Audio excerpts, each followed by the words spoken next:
Hey, everybody. Welcome to it. Our last Sunday comics brunch before the fall. We're going to be taking time off to actually go out there and enjoy the summer, do some Comic Cons. I'm pretty excited. We got some people who are going to sit around with us today and talk about what the future looks like, especially for them and what they think. Today is beach day, so we're all not going to wear shirts. See? Yeah. What?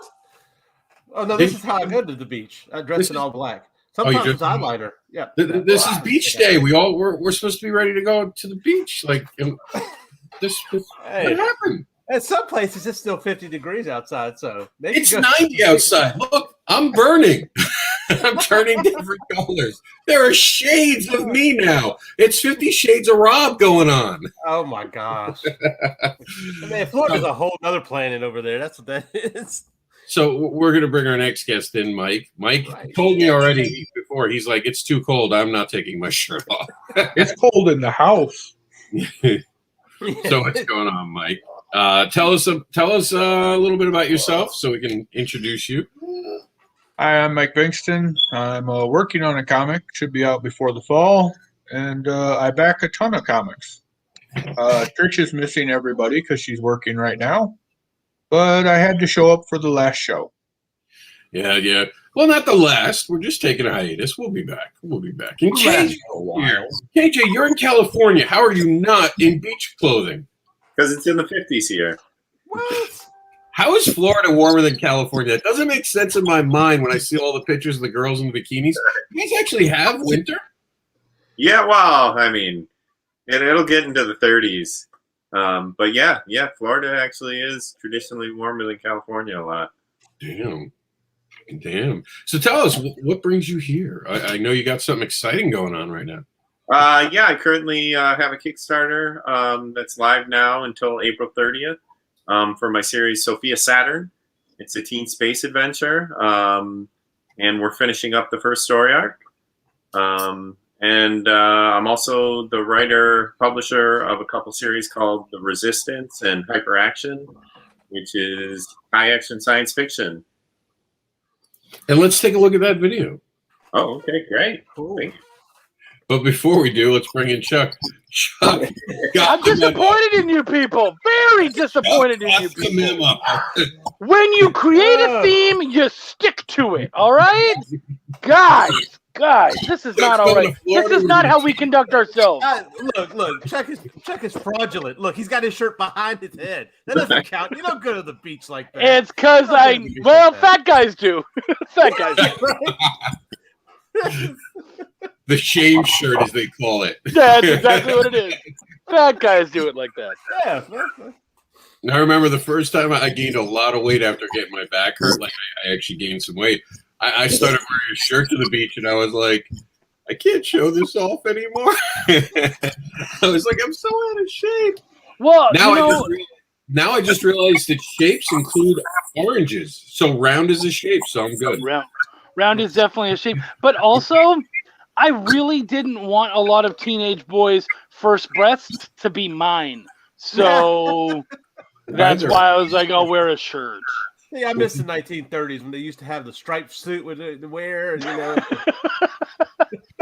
I would totally rock that. Like, you're kidding. Look, I would do that. We need to go back vintage. We need to do retro, man. That's what we do. Definitely. Women can need wear more onesies. No Speedos, guys. You're the reason I don't go to the beach in Florida. You Speedo wearing son of a bitches. Because the first thing you do is you see like this little butt, and you quickly turn to look at it. It's in this thong thing, and then you look and oh my god, that's not what I thought it was. And then suddenly you're left the rest of the day confused with your feelings. I was like, but it was a nice butt. Oh, wow, there's some confessions happening today. Let's get it all out. And let's take a quick trip to Saturn. The teen space adventure, Sophia Saturn, concludes its first story arc with the final chapters of the 5-issue miniseries. Sophia is a high school senior ready to start her adult life, until she and her friends get sucked through a cosmic wormhole and into the middle of an intergalactic war. At After the surprising cliffhanger of issue number 3, Sophia is back to wrap up her first story arc and decide where this journey will take her. With this campaign, we are trying to bring issues number 4 and number 5 of the 5-issue miniseries to print. Don't miss out on this unique opportunity to get these limited edition comic books. This cosmic tale is written by KJ Kaminsky with dynamic artwork by Ben Herrera and brilliant colors by Ross A. Campbell. The team comes together to create a fun, all-ages comic series with an animated style and tone. Issue number 1 features variant covers by industry veterans Drew E. Johnson and David Williams, as well as the limited exclusive black and white covers that show off the artist's tremendous line work. This isn't backer pause, Chuck. Why are you going like this to pause? I see Done. in the back. Done. All right. Here are my issues. All right, first. But it looks great. You successfully funded last week, right? Or at the very beginning of last week. So now's your time to get copies, guys. The art is fantastic. It's great. It's a good summer read. Because the book, if I remember you saying it was it almost done? Yeah. Now it's 99. We're adding just a few pages. Yeah. So 99% done, and It'll be on time for delivery. Yeah. So I've every Kickstarter I've done has always been on time delivery. Sometimes a little early. So there we go. Really KJ, because we have the backer pause stuff, do you mind if I just give you one small little critique that I saw? Yeah, please bring it. It's there, and dude, you got it stuck in my head now. So it is a nice video. I like it a lot. It's really good. The one thing that got me right away is when you described the art. It's right there. You don't need to tell me the style of art or anything like that.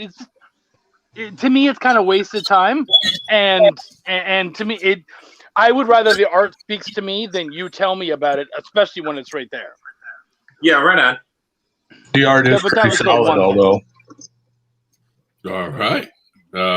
Welcome to Backer Pause on Sunday. I will say this. I'm looking at it, and what's really neat is you can get all 5 issues in print for $25. That's really good, man. That's an awesome deal right there. Thanks. Yeah. I just feel that you got to pack some value into your rewards. I kind of bothers me as a backer myself when I see somebody who does one comic for $10. Now I understand it's expensive to ship a single comic, but like doing a bundle with all 5 issues, I think it's a no-brainer to try and get people on board. Well, I think bundles are the future, and me and Chuck have talked about this. It shows that it helps so much, and I'm sure KJ knows that. Yeah, being able to bundle books. You start at your 10, but you hope someone joins you for the 20, where they're getting 5 books. Right. You know, and that's just reality. How many pages are your books again? 20 pages of story, like a typical Marvel and DC. But actually, 4 and 5 are going to be 25 pages each. Okay. Very cool. Very cool. Cool. Very cool. Now, Mike, story. So 28-page comic. Gotcha. Now, Mike, tell us about what you're reading. What can you tease us with? I know Chuck's here, so here's Meredith. Meredith, am I the only one who got dressed for the beach besides Chuck? It's beach day, Meredith. We expected beach attire. Where's the umbrella? I just saw you, and I'm like, is this Nipplegate 2.0? No, it was beach day. We all agreed it was going to be beach day, and everyone said they were going to come out in their beach wear. This is how I go to the beach. Forget it. You guys all suck. I put my top. Does that count? No. I've been let down. I've been ugly sweatered like Ryan Reynolds. That's what has happened. I see what happened. I could see the back chats going on already. Let's see if Rob will do it. Sons of bitches. No, but Mike, you have an upcoming book, right? I do have an upcoming book. Should be out, I'm hoping, by summer sometime. Trish would like it to be out 2 years ago. She already wants to make Kickstarter goals and everything for it. Trish already has the shirts for three books later. Yeah. Trish is a go-getter. I mean, she's ready to make buttons for everybody. Oh, yeah, I can see her cracking the whip. Keep Well, moving. on the plus side, Trish never makes me do any of that stuff. So she asked me, "Do you want to do this?" And I say, "No." Do you want to play with the button maker? No. And she keeps doing them. So I mean, we're good. We just bought 500 more buttons. So, but not buttons, but the things to make buttons. Mm-hmm. Chuck. Oh. Oh, I know what you're showing there. Chuck's getting some buttons. I am the proxy to deliver Chuck and Travis some buttons from you, actually, Trish. I don't know why, but like a couple of them fell out of the bag. I don't know how that happened. There's this Bilal one that fell out of the bag. I was gonna say if I show up on Friday and you are on Saturday, I guess it is, and you have a link button on your stuff, I'll be okay with that. I'll be totally fine with that. Yeah, consider it yours. There we go. But yeah, a great button. So tell us about this book, though. Tell us what can you tell us about the book that's coming out? Well, I've been trying not to tell anybody anything about the book until we're closer to releasing it. I mean, I don't know how far out to start people. I've heard those stories of we said we were going to bring the book out. We were excited for the book, and then the book didn't come out. So I've basically told most people nothing. I did finally give the artist the okay to put some work in progress pictures out. But, we're working on pens and inks. We don't have it. We're not close to being able to put it out. I have only one of the covers done. There'll be multiple covers. Mm-hmm. Trish is super excited about, everything about it. Trish wants to talk about it, but no, I'll tell you guys all about it as soon as I think that, we can put it in print in a month or two. I'm telling you, well, I just wanted to say really quickly, anybody who thinks that comics is for kids or comics is easy need to get their head checked. This is one of the hardest things I've ever done. I will say, though, Mike, 90 days is the general rule for minimum, like even hyping, even if you just start putting out the title 90 days out, I would suggest just start dropping the title. And you could always pre-make your Kickstarter page. And Meredith knows I do this. I make a Kickstarter page weeks before we're going to do anything with it because I want it approved, I want it ready, and I want people to start signing up. The greatest thing you could do is just have a logo and then tell people to click to be notified when it goes live. Promote that for weeks. We had gotten our last one up to about 50, I think, right, Meredith? And we ended with 90 people, and that really helps it towards the end. Wouldn't you agree, Chuck? Oh yeah, absolutely. The notify me on launch button is, in my opinion, critical. After seeing after working on 3 Kickstarters, because you build up that hype, you do the promo and stuff like that. You get the notify me on launch, and then on day 1, boom, everybody gets notified, and generally you have a really good first day if you've been doing it right. Well, and that follower, those followers, even if they don't jump on right away, they're there for the whole thing. There you go. Brink and Fetch is Just the name of the book. Have fun. Mm-hmm. I like that. That's really cute. Cool. Very cool. I would say it's like Buffy the Vampire Slayer meets Trailer Park Boys. Does that sound about right, buddy? It could be, yeah. Well, I like Trailer Park Boys, so This is all the roughs, the pens, the inks, the weird things I got, and this is the main character. Hold on, let me give a sneak peek for everyone. cool. There you go. And who's the artist again? Sergio Rios. Yep. Nice. Very nice. That is so cool. And that's something I'm looking forward to. I've been really lucky. I've gotten several other artists to draw the characters, not so much for the Kickstarter necessarily, because Rich Parada drew it for an original art commission I got from him. Frank Forte drew it, because I got original art coming from him. The characters are starting to get drawn by a lot of people. Trish did get a piece done by Jason Doobie that will probably end up being a Kickstarter goal. I think it's going to be fun and exciting. I know I'm personally looking forward to it because I've heard behind the scenes what you're doing, and I've seen it. I know Chuck's been working with you since the ground floor. So we can't wait to help promote you. Just remember that logo itself, start building your Kickstarter now while you're waiting, because your launch page, the Notify Me page, literally is just a logo. You have to show nothing else. You don't even have to give a pitch. You can just put the name. And you've already got your pitch in the logo, so you're ready to go. Start getting those people to just notify me when you feel comfortable. 90 days out, like I said. When you feel like you can kickstart within 90 days, start that notify me situation. The only rule of thumb that doesn't necessarily need is sequels. Like if you're doing another book, you can go 60 days out. But if it's a brand new property, you want to at least go 90 days. 30 to 60 for sequels. 30 is close. I mean, 30 only works if you told people there's another one coming.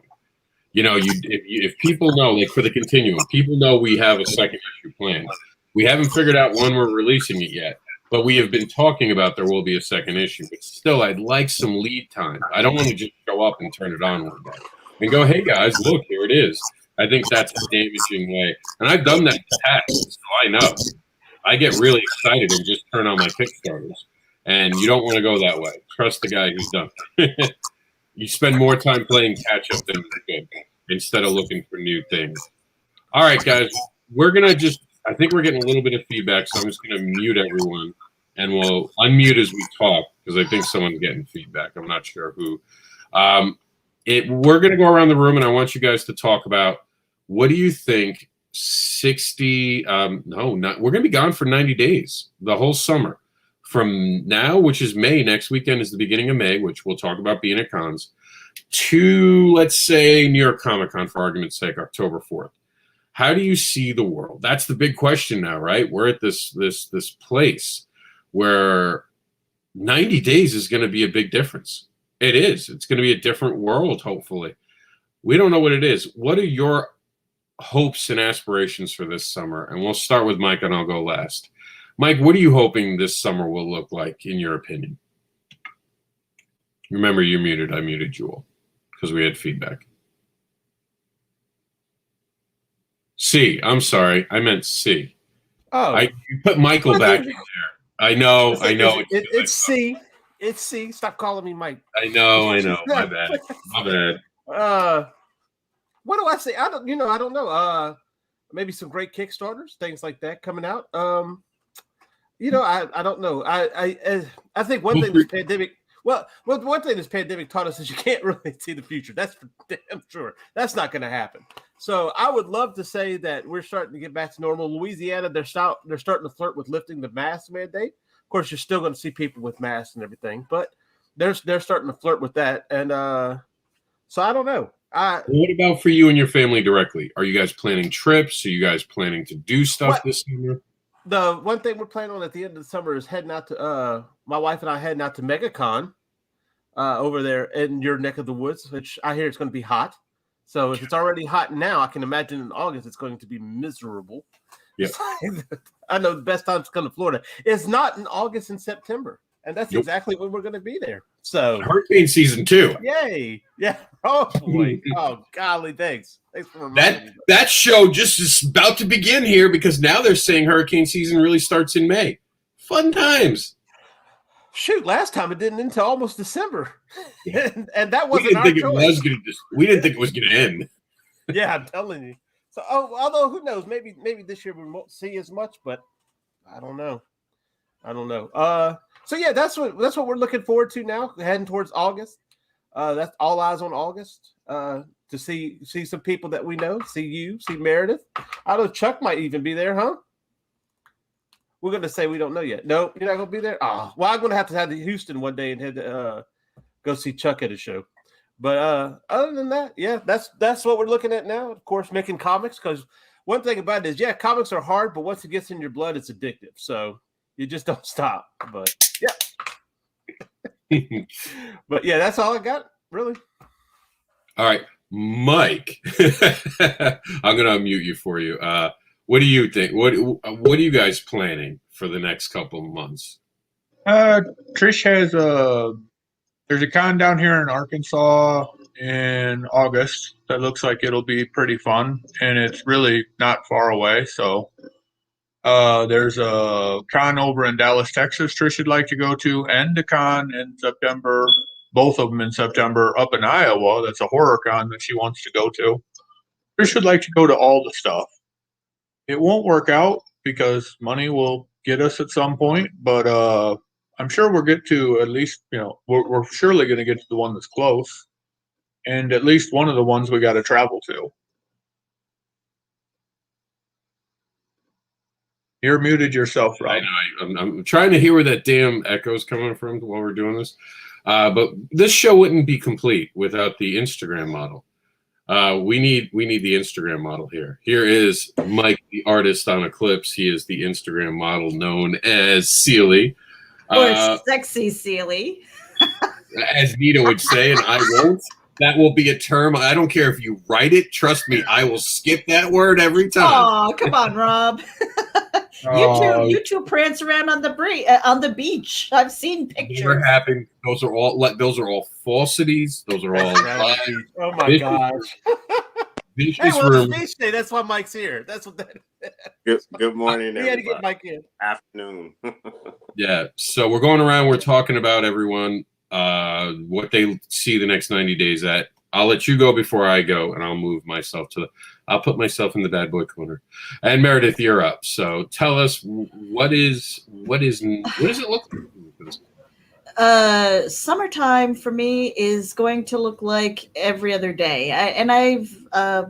I've been pretty vocal about it. Every day is day to me. I don't have weekdays. I don't have weekends. I have day. I have day or sleep. So I'm just going to stay busy doing what I do. I'm a freelancer. I work from home. I'm going to be doing a lot of writing. I'm going to be hustling and trying to earn some funds so I can pay for art, to put art to my words. And I'm going to try and make it to as many of the local or driving distance Comic Cons as I can, because You say that now, but you have no idea what you just committed yourself to. And I said a couple of them. you said as many as you could. As many as I can. You know what? It all depends on my car. I have a really old car where every day I'm like, please turn over, please turn over. And then I'm like, okay, please don't die. So I've got one car in this house and I need to baby it. And then it's also funds, because moving expenses, that's so much fun. That's why I look like the Antiques Roadshow with some geek stuff behind me. And by the way, for anyone who is curious, from now on, Meredith will be known as the fucker in charge. That is her new. She's the fucker in you charge. fucking fuckers now. Don't forget that part. That's you got to Of you fucking fuckers, yeah. I will say that when you said that you hope it turns over and it doesn't die, that's exactly how I feel when I wake up and try to use my body in the morning. Come on, one more day. One more day. God, you can do it. You can do it. Where are my pills? Get out of the bed. Get out of the bed, you pussy. Rob's wake It up doesn't call hurt that is much. rawhide. Rawhide. So, Chuck, what's the summer? I mean, exciting stuff. You're kicking off the summer right next weekend. Yeah, absolutely, I am. By the way, I now want to be known as the chief fucker of freelancing, just so we're all, if we're giving each other, chief fucker. You started something that's never going to go away. The chief fucker of freelancing. Mm-hmm. CFF. Yeah, that's right, homie. That's it. Yeah, man. For the next 90 days, I'm actually going to be pretty busy. Obviously, I'm always kind of busy, but next weekend I'm going to be in Florida. I've got 2 signings there at 2 separate stores. On Saturday, we're going to be doing a bunch of us, including Rob. We're going to be at the Collective, and we're going to be signing and showing off our works and whatnot. And I don't know what the other place is I'm going to be on Friday. I'm going to find out and then let everybody know. But I have another signing. And then I've got Comic Palooza in Houston. I've got Fan Expo in Dallas in September. And then a bunch of other shows in between there and around there. So I kind of see things sort of starting to, kind of get into a little more like normal for me. So I think we're all very excited to get out of our houses, to be able to do stuff again. So with the vaccines and I think it's going to be a new normal. You know what I mean? Like, I think to just say, oh, we're going to go back to the way it was. Nope. I think we've all learned a lot of lessons. I think a lot of us have changed. And so, I think we'll see.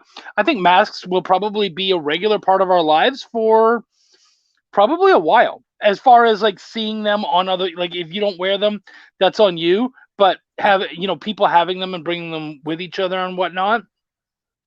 So yeah, I think we'll be seeing a lot of that. And yeah, of course, yeah, the antiseptic and all that. There will be fist bumps aplenty. That's for sure. Yeah, I will say this. I got to give credit to Chuck. He was smart. I go to a lot of shows.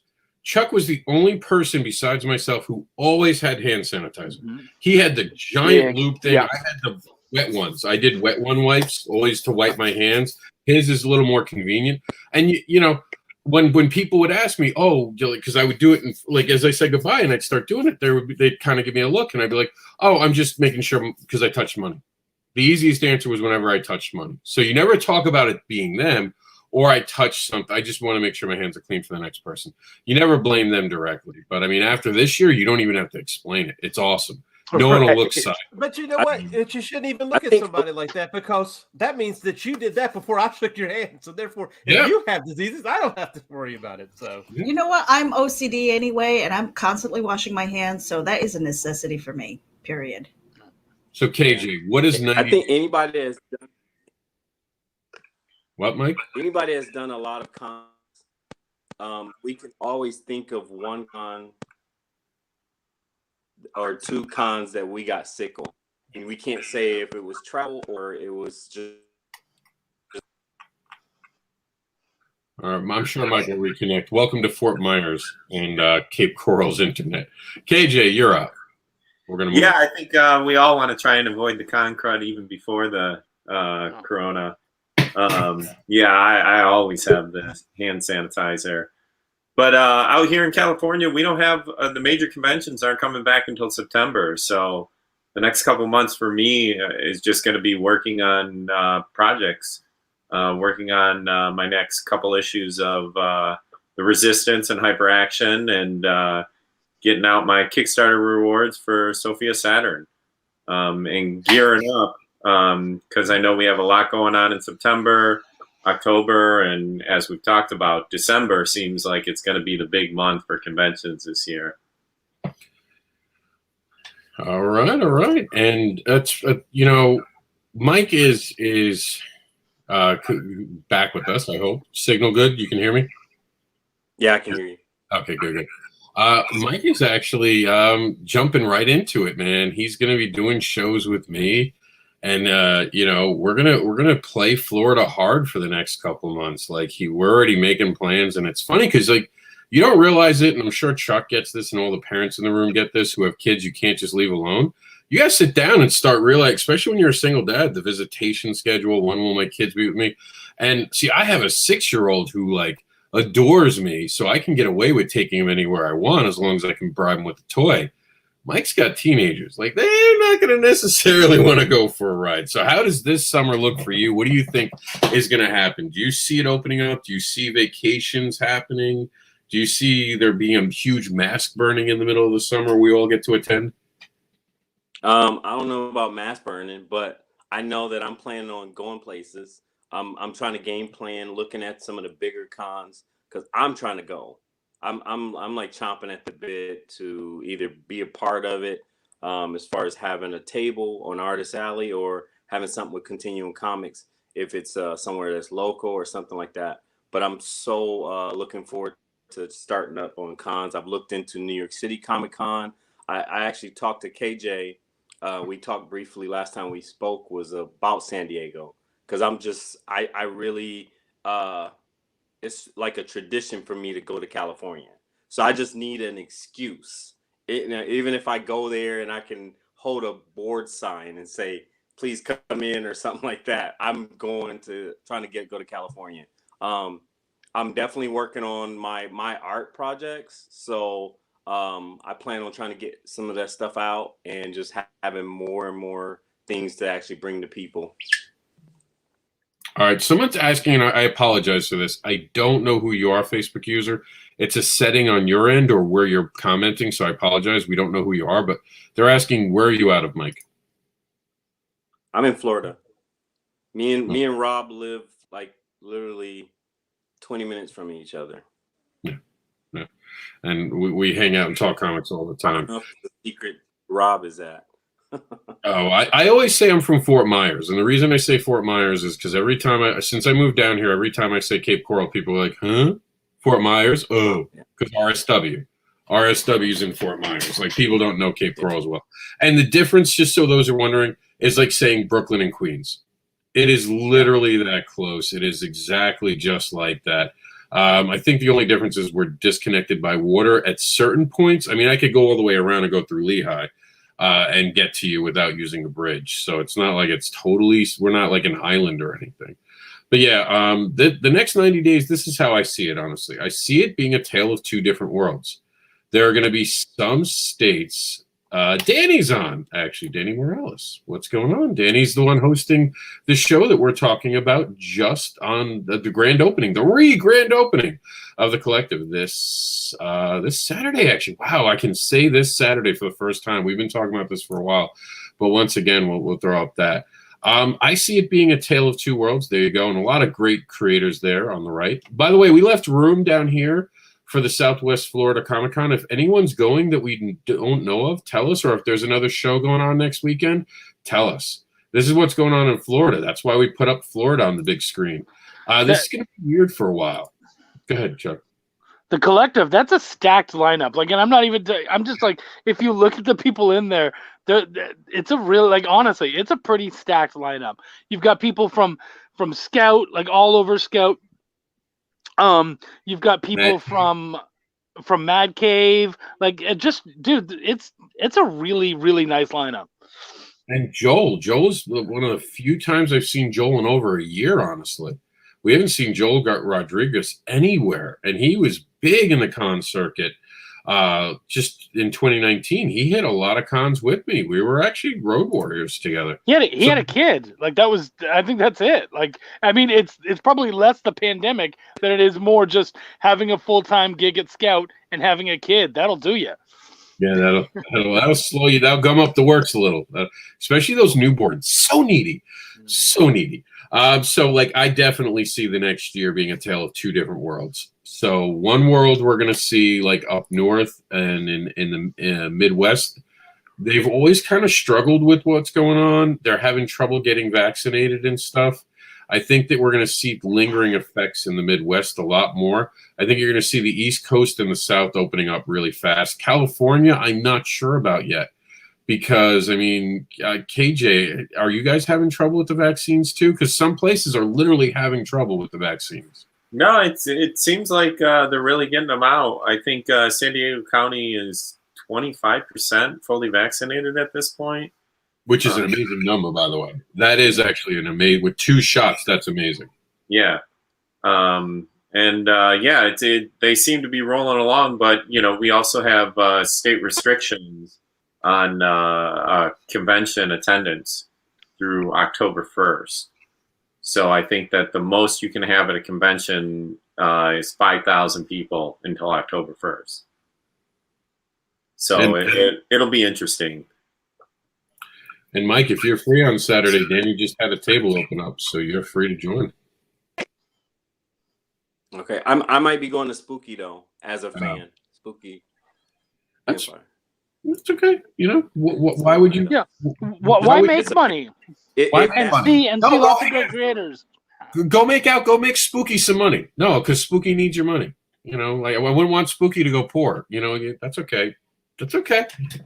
That's fine. Give up a table. Don't stop trying to take money away from Spooky. Let the man go and enjoy himself. Because he's going to be real busy coming up. No, come on. Spooky is being scary. I couldn't need that. But that's the problem, you guys, is that, you know, everything has shifted. Everybody's moved to their dates and things like that. So there are cons on top of cons, and now you have to pick and choose. And it's really hard for the consumer, the fans, and the vendors. You know, it's like how are you going to pick? Travis is trying to be the other voice in the room, which wasn't asked for, saying, Mike, you should go network. It's spooky. It's a great event. The only thing spooky about spooky is the pricing. I'm just saying. Wow. So we see that Travis and Mike are team spooky. Rob is team not spooky. So. No, I'm kidding. I just want Mike there because I could hang out with Mike too, and me and Mike could talk about Eclipse and all that. You always want your artist in the room. When you can have someone who's the artist on one of your projects in the room, you're always going to want them there. Because the minute they say, "Are you the artist?" you can go, "No, but he is." Like with a big smile. Oh, the artist is here. Oh, I'll listen to you now. Danny says the invitation is always open, Mike. And MegaCon is the same weekend as Free Comic Book Day this year. No, I did not know that. I had not put that to. Is that a wow? And that's not, by the way, that would not be MegaCon's fault. MegaCon picked that date actually back in January when they told us about the dates before Diamond had talked about Free Comic Book Day. So I can't blame MegaCon. Like, you're not going to move a whole 4-day show because of Free Comic Book Day. But that does suck. But I'm hoping that they do free comic books within somehow MegaCon. That would be awesome. I don't know, but you know, that kind of thing drums up attention and even hits your local, their local comic book stores might actually see an increase from that just because of that. So, you know, it's in the air, you know, that kind of thing. Yeah. And I'm always excited about it. So, like I said, I think it's really going to be two different. Until the fall, I think we're going to struggle. I got the Johnson & Johnson's vaccine. You guys are going to laugh, but I'm going to laminate the card because I'm worried about doing shows out of state where they'll now require vaccinations. This is a reality that we're looking at where I see shows literally starting to ask, do you have plans to vaccinate? These are conversations that are happening. People are trying to figure that out. I don't know how you go through fans asking and requiring that. See, that worries me, Rob. That worries me because I don't want to get to a point where they're like, show me your papers. That scares me a little bit. It scares me, too, also for the fact that, you know, the first thing that will happen is someone will start making fraudulent documents. And I could literally make those fraudulent documents right now that would make it look exactly like the stuff that I just got. So all I got was a printout for the Johnson & Johnson's. I could then take that, Photoshop that, and make anyone the one that they wanted.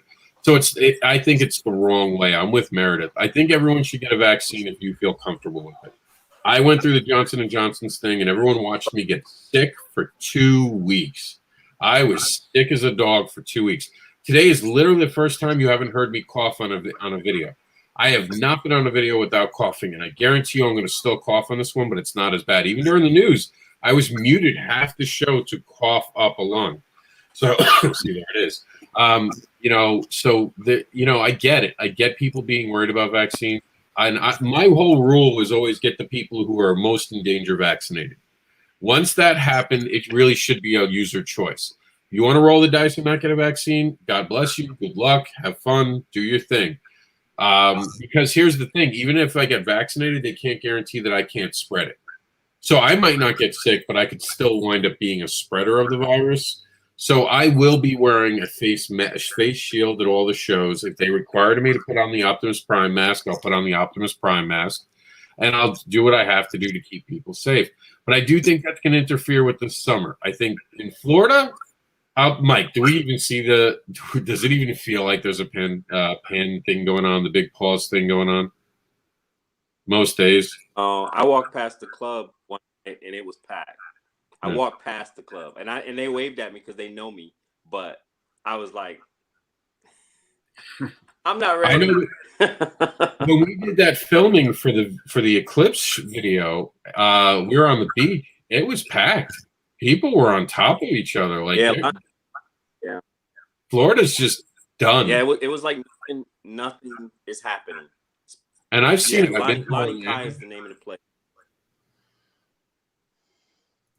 Travis says, hey, I am super excited about May 1st. I helped put it together, and I get to spend days with Chuck and Wendy. I have a great event planned for the evening. However, people who have marketed at Spooky have done well. So I don't know. Nothing against Spooky. I had a bad experience with Spooky. Full disclosure. Spooky loves to use their megaphones. in there. If you've ever been to Spooky, you'll hear them doing announcements. Like, remember when you used to be in the supermarket and you got those annoying announcements? Little Johnny is lost. Can little Johnny's mom come to the front of the store? That was the type of stuff that would constantly be playing above my head. Meredith. Yes. So, like, every time I'd be doing a pitch, I'm not kidding, I would be like, hey, would you like to check out Barbara? Hey, everybody. The guy who did the voice of the demon is now doing a signing. And this would be playing while I'm trying to pitch. And I swear to you, I would stop my pitch, and I would look up, and I'd look down, and a person would wait, and I'd start to try to talk again. I am telling you, they were fucking with me. There is no other explanation than that. I am still sore over it. I have not had my feelings be okay since then. Spooky hurt my feelings. And it wasn't one pitch, guys. 37 pitches. It was at the point where I was afraid to talk. I was looking for people with, like, binoculars. They must be. And, of course, where I was, there was a speaker right above my head. Right above my head. So my voice, the one thing that I can't compete with, as deep as my voice is that wah, wah, wah. For some reason, when someone does that, my voice mixes with it and you can't hear it. It's weird. Mike's been in a restaurant with me. If I'm whispering, people across tables hear me. You know, like, there is no stopping my voice unless it gets that way. So that's why a little hate for Spooky. They do put on a good show, except apparently they can't get their Elvira pops together. Too soon? Mike's like, I don't know what you're talking about. Yeah. Really? No one knows that whole story about the Elvira? That went over my head. What? So last 2019, they were going to have Elvira and they were going to have Funko Pops. And they totally misordered. And there was a shipping delay. And there was almost a riot from the fans. They had to call the police to calm them down. It was bad because I guess they had, like, almost guaranteed everyone was going to get it. I am the only one who pays attention to these things, clearly. And it made the news, which is what I thought was hysterical. Like, of all the things for Comic-Cons to make the news for, Elvira Funko Pops is what we got picked up for. I was like, and I like Elvira. I was like, oh, man, poor Elvira. She's getting, like, taken over the coals for this. Nothing to do with her. Let's see. Davey said, I went into Costco the other day. That was wild. I see what you did there. I remember that.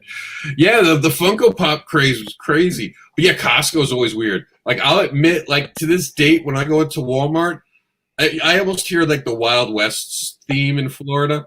Every time it happens, it's like, wah, wah, wah, wah, wah. And you don't know what's going to, because there's a dozen people without masks, and they are waiting for you to ask why they're not wearing a mask. Like, they're walking around like their chin out. Like, go ahead, ask me why I don't wear a mask. I dare you. I dare. Like, it's like Yosemite Sam is running around the store. Ask me why I'm not wearing a mask. I'll tell you right now why I'm not wearing a mask. Never in California. California, everybody's masked up. We went on a hike recently, and 90% of the people were wearing masks on the hike. I hope we make the news for having the Canadian legend Chuck Pinot in the store. Actually, he is now the chief fucker in freelancing. He's accepted that position graciously. The chief fucker of freelancing. I do think it's going to be a weird year because, like Meredith said, we're going to see these shows keep going on top of each other, and they don't even know. They don't even realize because no one's checking a calendar. What they're checking is definitely a way to just get on a calendar. No one's looking up because you're seeing even smaller shows. Like you had SuperCon show up. It's the week before Daytona.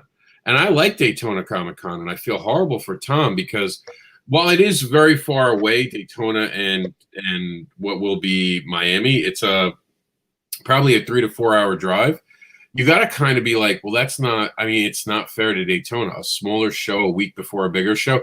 We were talking about this on, I forgot what show it was. It might have been Backer. Was it Backer Post, KJ, where I said that what you have to do with shows is you want to go to the bigger show first and the smaller show second for the cleanup? It was some show I was on. I was talking to someone. The goal, oh, no, it was Friday with C, I think. We were talking about that. Or something. I don't know. It was somewhere. It doesn't matter. So It's confusing to me too. So, well, like Meredith said, days. So I definitely think that when you do a bigger show the weekend before a smaller show, the smaller show does better, and vice versa. When the smaller show goes before the bigger show, people might show up to the smaller show, but you can tell their wallet has Velcro on it because it'll never come out of their pocket. But in reverse, anyone who had leftover money will do that show and then spend whatever they didn't spend at a SuperCon event. So because it's in the air. That's why I was talking about the comic book day. It's in the air. That feeling, that energy's there. So people, the small shows are not going to generate it. The big shows will generate it, and it'll carry on to the small shows. So yeah, that makes sense. And the other thing I do think you'll see is state envy. I think you're going to see Florida get rid of its masks by July. I don't think Florida will have anything to do with masks by July. Our state's actually pretty ahead with vaccinating. They run out of vaccines every day in Florida. Our numbers are always good in Florida. And that's, I think, because this state is so sick of being held in. You have to understand, one thing with Florida is people move here to go out and do things. It is literally a place for the whole year you can go out. You can always go out. There's no winter staying inside. There's outdoor festivals and all that. And when you talk to anyone, even on the news, everyone's got fatigue down here.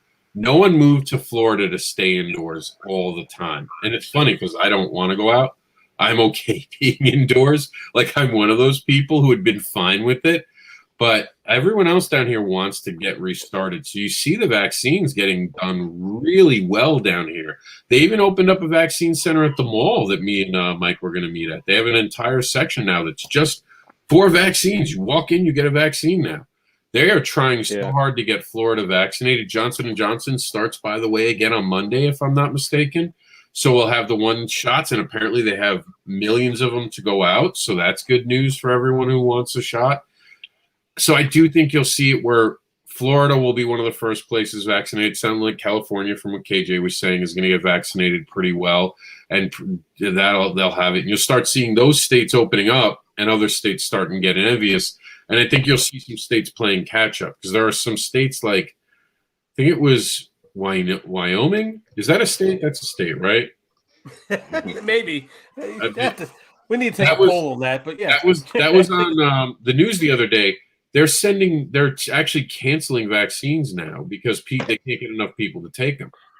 So I think you'll see when Florida, like when the other states are fully open, I think you'll see the smaller states doing that. Now, with that in mind, I want to talk to Chuck. He's in Texas that has pretended that this whole thing never even happened now.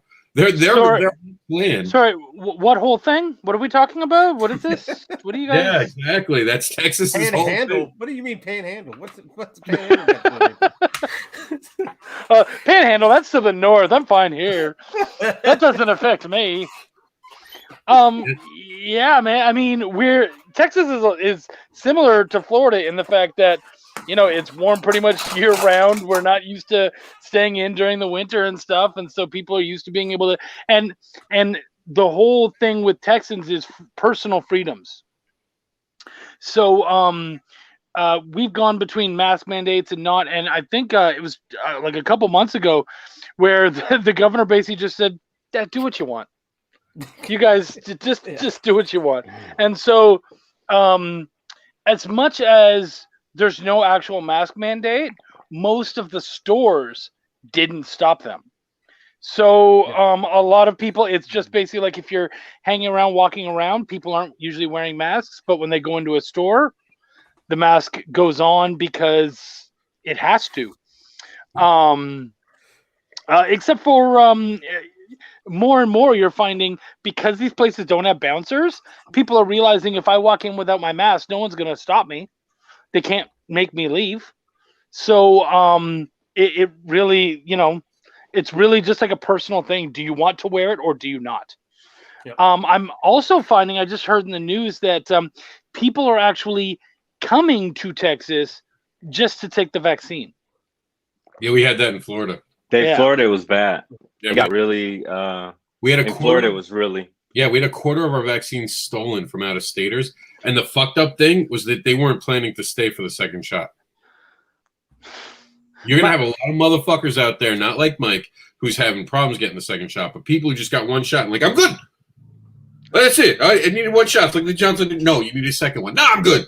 Wait till the boosters come up. They tell people they have to get. I don't need a booster. I'm fine. We're gonna do this all again in a year.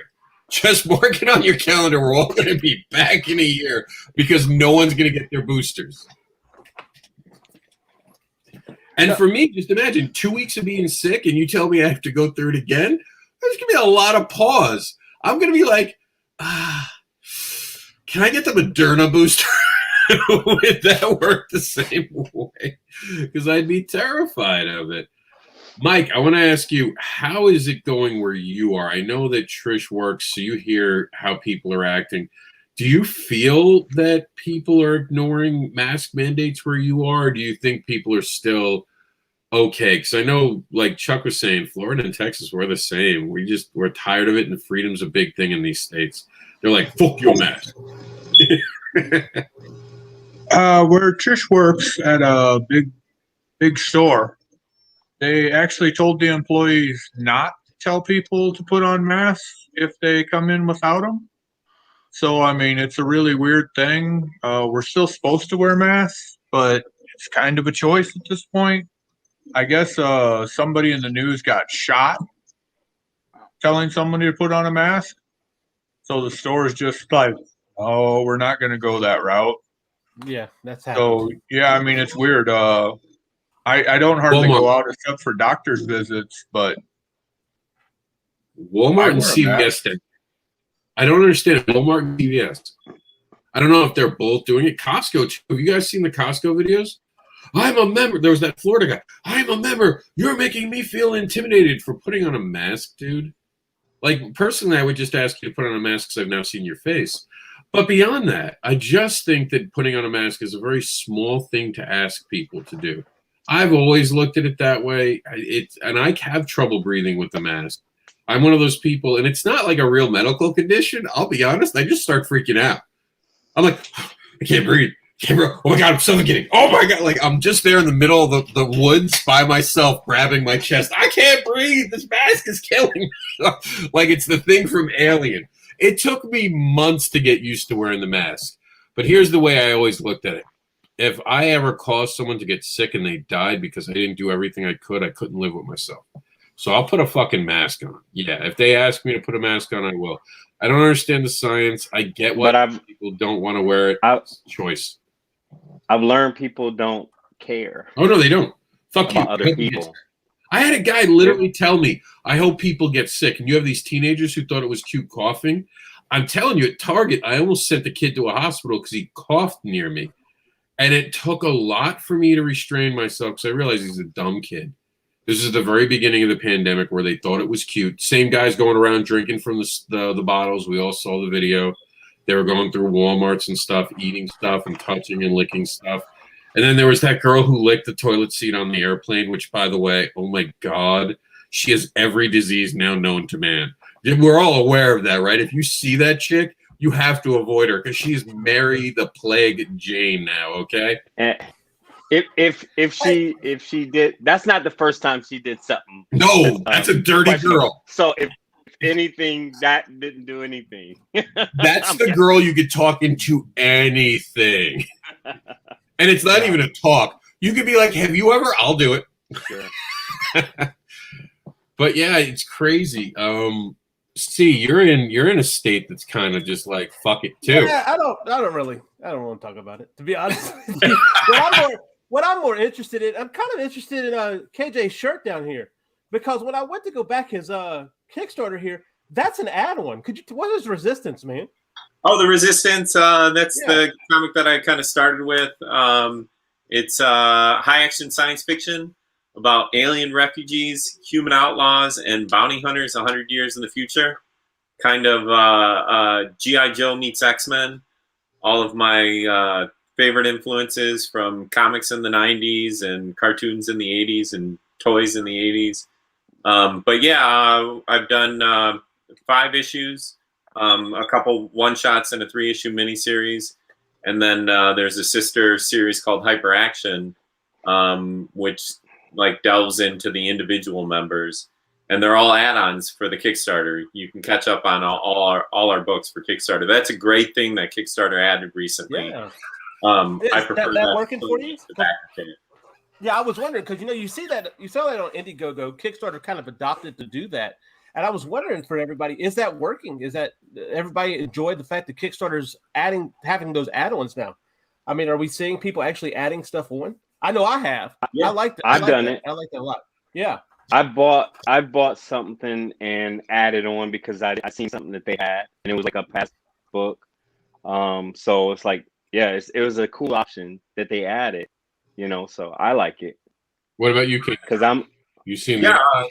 I had some of we have an exclusive variant and exclusive t-shirt, and I have those in reward levels, but I also have them as an add-on, and people have chosen the add-on more.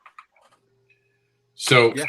John Celestri, speaking of add-ons in Indiegogo versus Kickstarter, John Celestri said, pre-launch pages on Indiegogo are not working for me. Now, I will say this, and I should admit this. I think my feud with Indiegogo is finally over. For those who don't know, I've had an ongoing, like, customer service feud that I've been losing for almost been a saga. Yeah. It's been a saga for Cat Dad and Super. Yeah. And it all Did they came finally down. send you the money? No, I had to have it reopened for a short pop-up event yesterday to get one person to back it, so I could then close it and pull it back down. This is all because I missed an on-demand by $4. It was like $6 or $4. It was crazy. And when I closed it, I told them, "Hey, Cat Dad's been picked up by Scout. We're going to close it off, so it's becoming a Scout book. Are you okay with this?" And they're like, yeah, just close it. We'll send you a check. And then all of a sudden they were like, oh, well, no, you can't do that. I'm like, but I have an email from this person. Oh, they misunderstood you. This has been 30 emails and over 10 months. They're going to send me a check in June now. I just finally raised enough yesterday. I won't get a check till June. So I will never think of Indiegogo as a great company from this point on. In full disclosure, it's been a bad experience for me. So when you ask me Indiegogo versus Kickstarter, I'm going to always tell you Kickstarter. It has better implemented tools. So I have a question. But let me just explain the difference so everyone knows, and then we'll go. I know Meredith, and then you, Mike. They have the better integrated tools. They have the better Notify Me, because the Notify Me on Indiegogo does not work. I have tried it with a few people. It doesn't work the same way Kickstarter does. It doesn't have the I backed this, show my friends that I backed it, and it does not have the honest integrity that I think. When I want to talk to Kickstarter, and we're having a problem with Kickstarter currently at the moment, but they're responsive. They're working with us. They're sending us emails. We're in constant contact. I don't feel ghosted.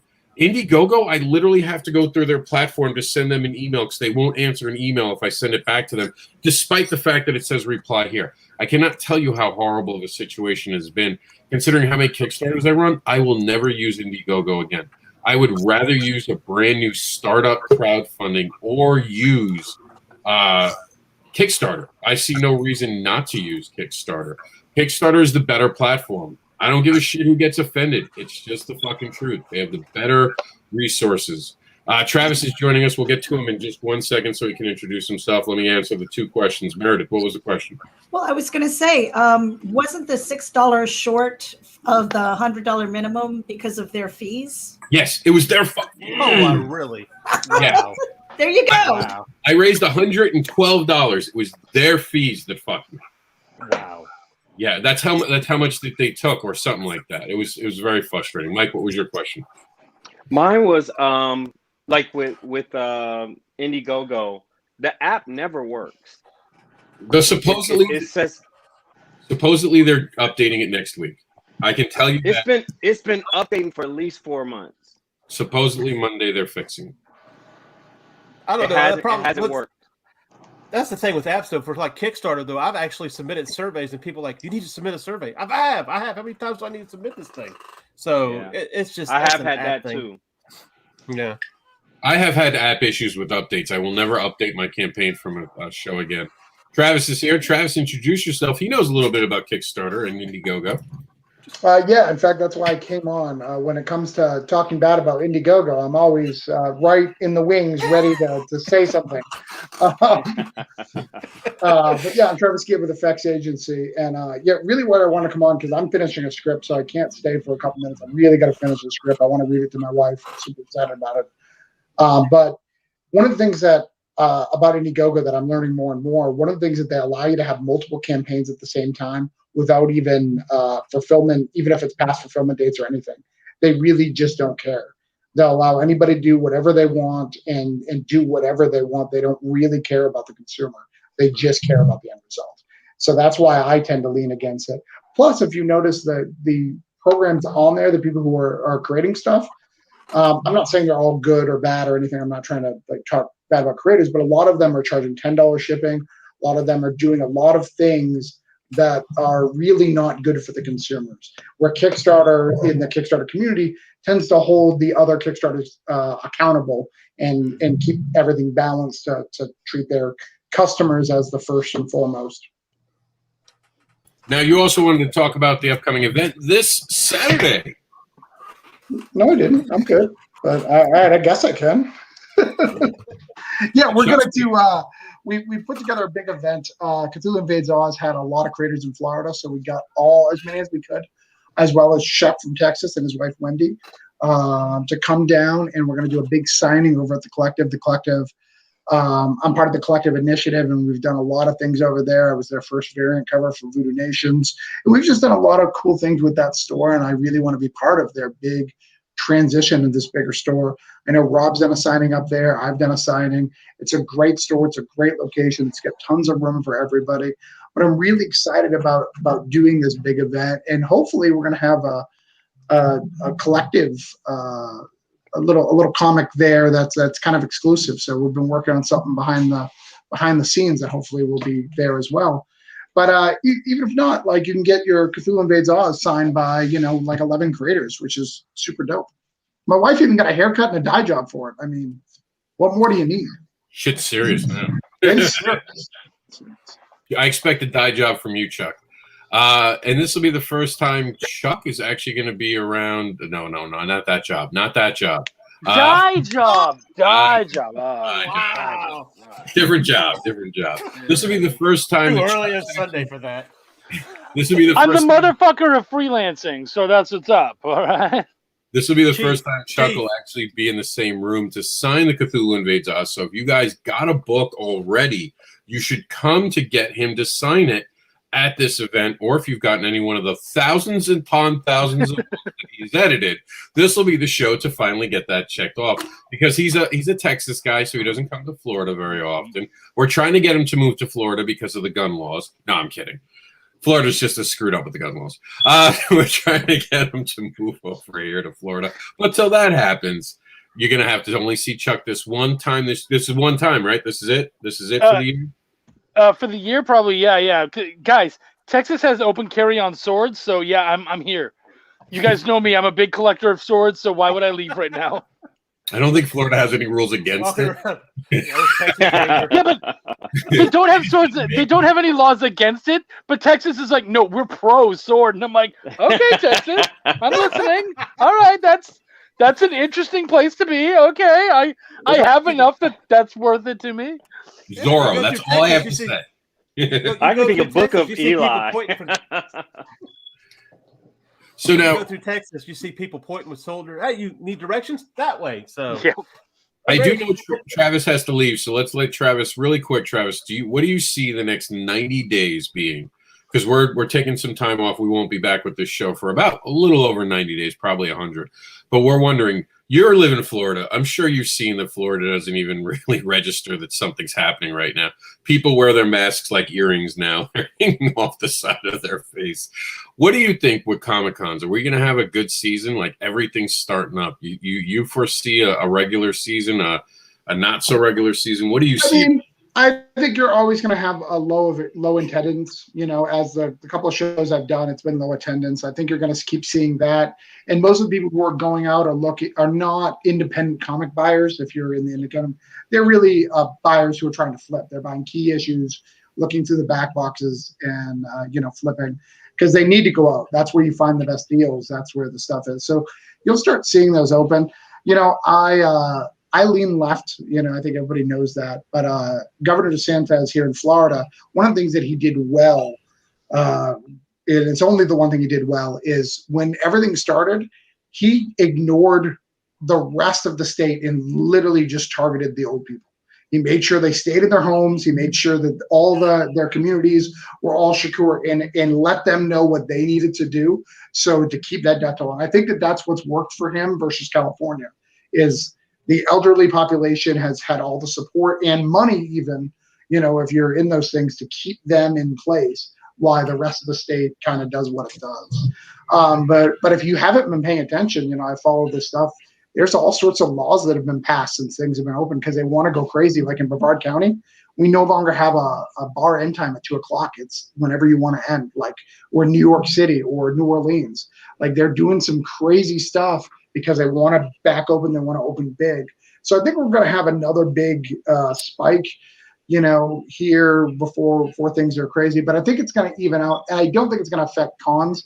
Because Governor DeSantis doesn't care about stuff. He doesn't want to shut things down. That goes against his message. So I think we're going to see that. But I think attendance-wise, I think it's going to be slow. I don't think MegaCon's going to get a lot of good results for people. I think we're going to have it, but I don't think it's going to get good results. But it's also the first one that I think could be up on the chopping block if we get a big spike. Well, I'm going to thank Doom and Gloom Travis for joining us today. Forget everything he said, man. He just brought the whole room down. MegaCon's going to be awesome. Look, all I'll say about old people is at least we're not in New York. Oh. No, our death tolls for the elderly population is very low compared to the majority of states. Yep. So we did that right, but the rest I have to agree. There wasn't a lot. A spike. I don't know if we'll get a spike because vaccines are high in our state. The one thing I can give Florida credit for, they are vaccinated. I don't know about where you are. They're opening up places in malls and just throwing vaccines out now. The negative is, because it's Governor DeSantis is still fighting and it hasn't been fought. Is you can get these vaccines anywhere, but people are coming down from Georgia and other people are taking our vaccines. Yeah. So that's a problem, but I don't think it's a huge problem. And most of the people who are in the 40-something range are getting them. I've got my first shot. I'll have my second one relatively soon. So. It's all good. I've got the Johnson & Johnson. Now all I have to do is get the Pfizer and the other one, and I'll be ready to go. Yeah, it's like Pokemon. Exactly. I'm gonna be vaccine guy at the end of the summer. Thanks for being on, Travis. I know you said you had to go. Tell them where they can find you and follow you. May 1st, you can find me at the signing. Be there at the Collective. But other than that, broke down 4 Dead Bodies, VoodooNations.com. I normally have something on Kickstarter or Indiegogo at any given time, so check out there. But I just want to stop by and talk about Indiegogo for a minute. All right. Well, thank you for trashing Indiegogo with us. We'll talk to you. We'll see you next week when we go live. Anytime you need me to trash Indiegogo, anybody on the internet, please call me. I'll happily do so. I even use it, and I've never had a problem with it. But the things that they allow people to get away with is not okay. When there's YouTube channels, several YouTube channels promoted on how no one fulfills, no one does stuff, and not just in the comics, around the industry. Indiegogo has no accountability whatsoever, where Kickstarter has actually given money to people who've been shaded. Yes. So, all right. Thanks for sharing the opinion. Yeah, man, I'm not a fan of Indiegogo, and I tried being a fan. Meredith, did I try being? You know that I tried being supportive. I tried to do it. I didn't even say a thing when people like Marcel Dupree ran from Kickstarter to Indiegogo. I saw it. I didn't say anything about it. Still waiting for my copy of Dog Days, by the way. I'm not stopping until I get Dog Days, Marcel. I know you keep kickstarting, but we keep wanting Dog Days. I want my copy of Dog Days. I'm like a dog with a bone. But what do you guys think? Is that true? Do you have backer pause on going over to back something on Indiegogo? I know I do. My charge card constantly, every time I try to back something, comes up with a fraudulent thing. Don't know what it is. So I have one that I'm waiting. It was on demand back in December, and I still haven't received the book because it's still on. I guess I don't know. I don't understand Indiegogo. Can you continually on demand stuff and push it further out? Oh yeah. So it's like I don't know when I'll ever get my book. And I spent like $60 and I really want it, and it's a bigger name artist and stuff like that, but it's like it's no clue when it's gonna come. And it's no consistent update. And I think $60 is dropping a decent amount of money on a book. So why here, you know what? Because it's so easy to just trash Indiegogo because they're trash worthy. But what I would love to bring up an experience of someone who does it right on Indiegogo. W.S. Quinton from Sinopa Publishing. He's got the 47 Furious Tales. And that's up there right now on Indiegogo. And what he found was, because of how things are happening, and he already has his books printed and everything, as soon as anybody would buy anything, he would just send it out right away. He's like a week or two into his thing, and already most of his people have their books. Now, the problem with a lot of these things is that, and it's the same for most of us. Hell, Belial has taken longer than we wanted just because of internal issues and stuff dealing with printing and stuff. But we're not, we don't already have our books done. And that happens an awful lot. A big thing with Indiegogo, which a lot of people don't consider, is, let's say I decide to do my little 30-day Indiegogo. Great. And then it's done, but I decide I want to make more money. Well, now you're adding another month on top of that, and you're not usually taking that month to fulfill because you probably didn't get the money. So that's making things take even longer. I think adding that extra month and then adding in demand in, it doesn't give them any reason to want to get it to you any sooner. And so, yeah, it's just not set up for that. It's not set up for the customer. It doesn't make me want to continue trying to get product from them. Because has anybody ever? No, go ahead. I've received quite a few books in the last couple of months from Kickstarter, but some Indiegogo stuff that I've done, I only received one from one particular creator. Who's that, Mike? I'm not bashing, huh? No, Bankston. What book is that? The Listener. Oh, yeah.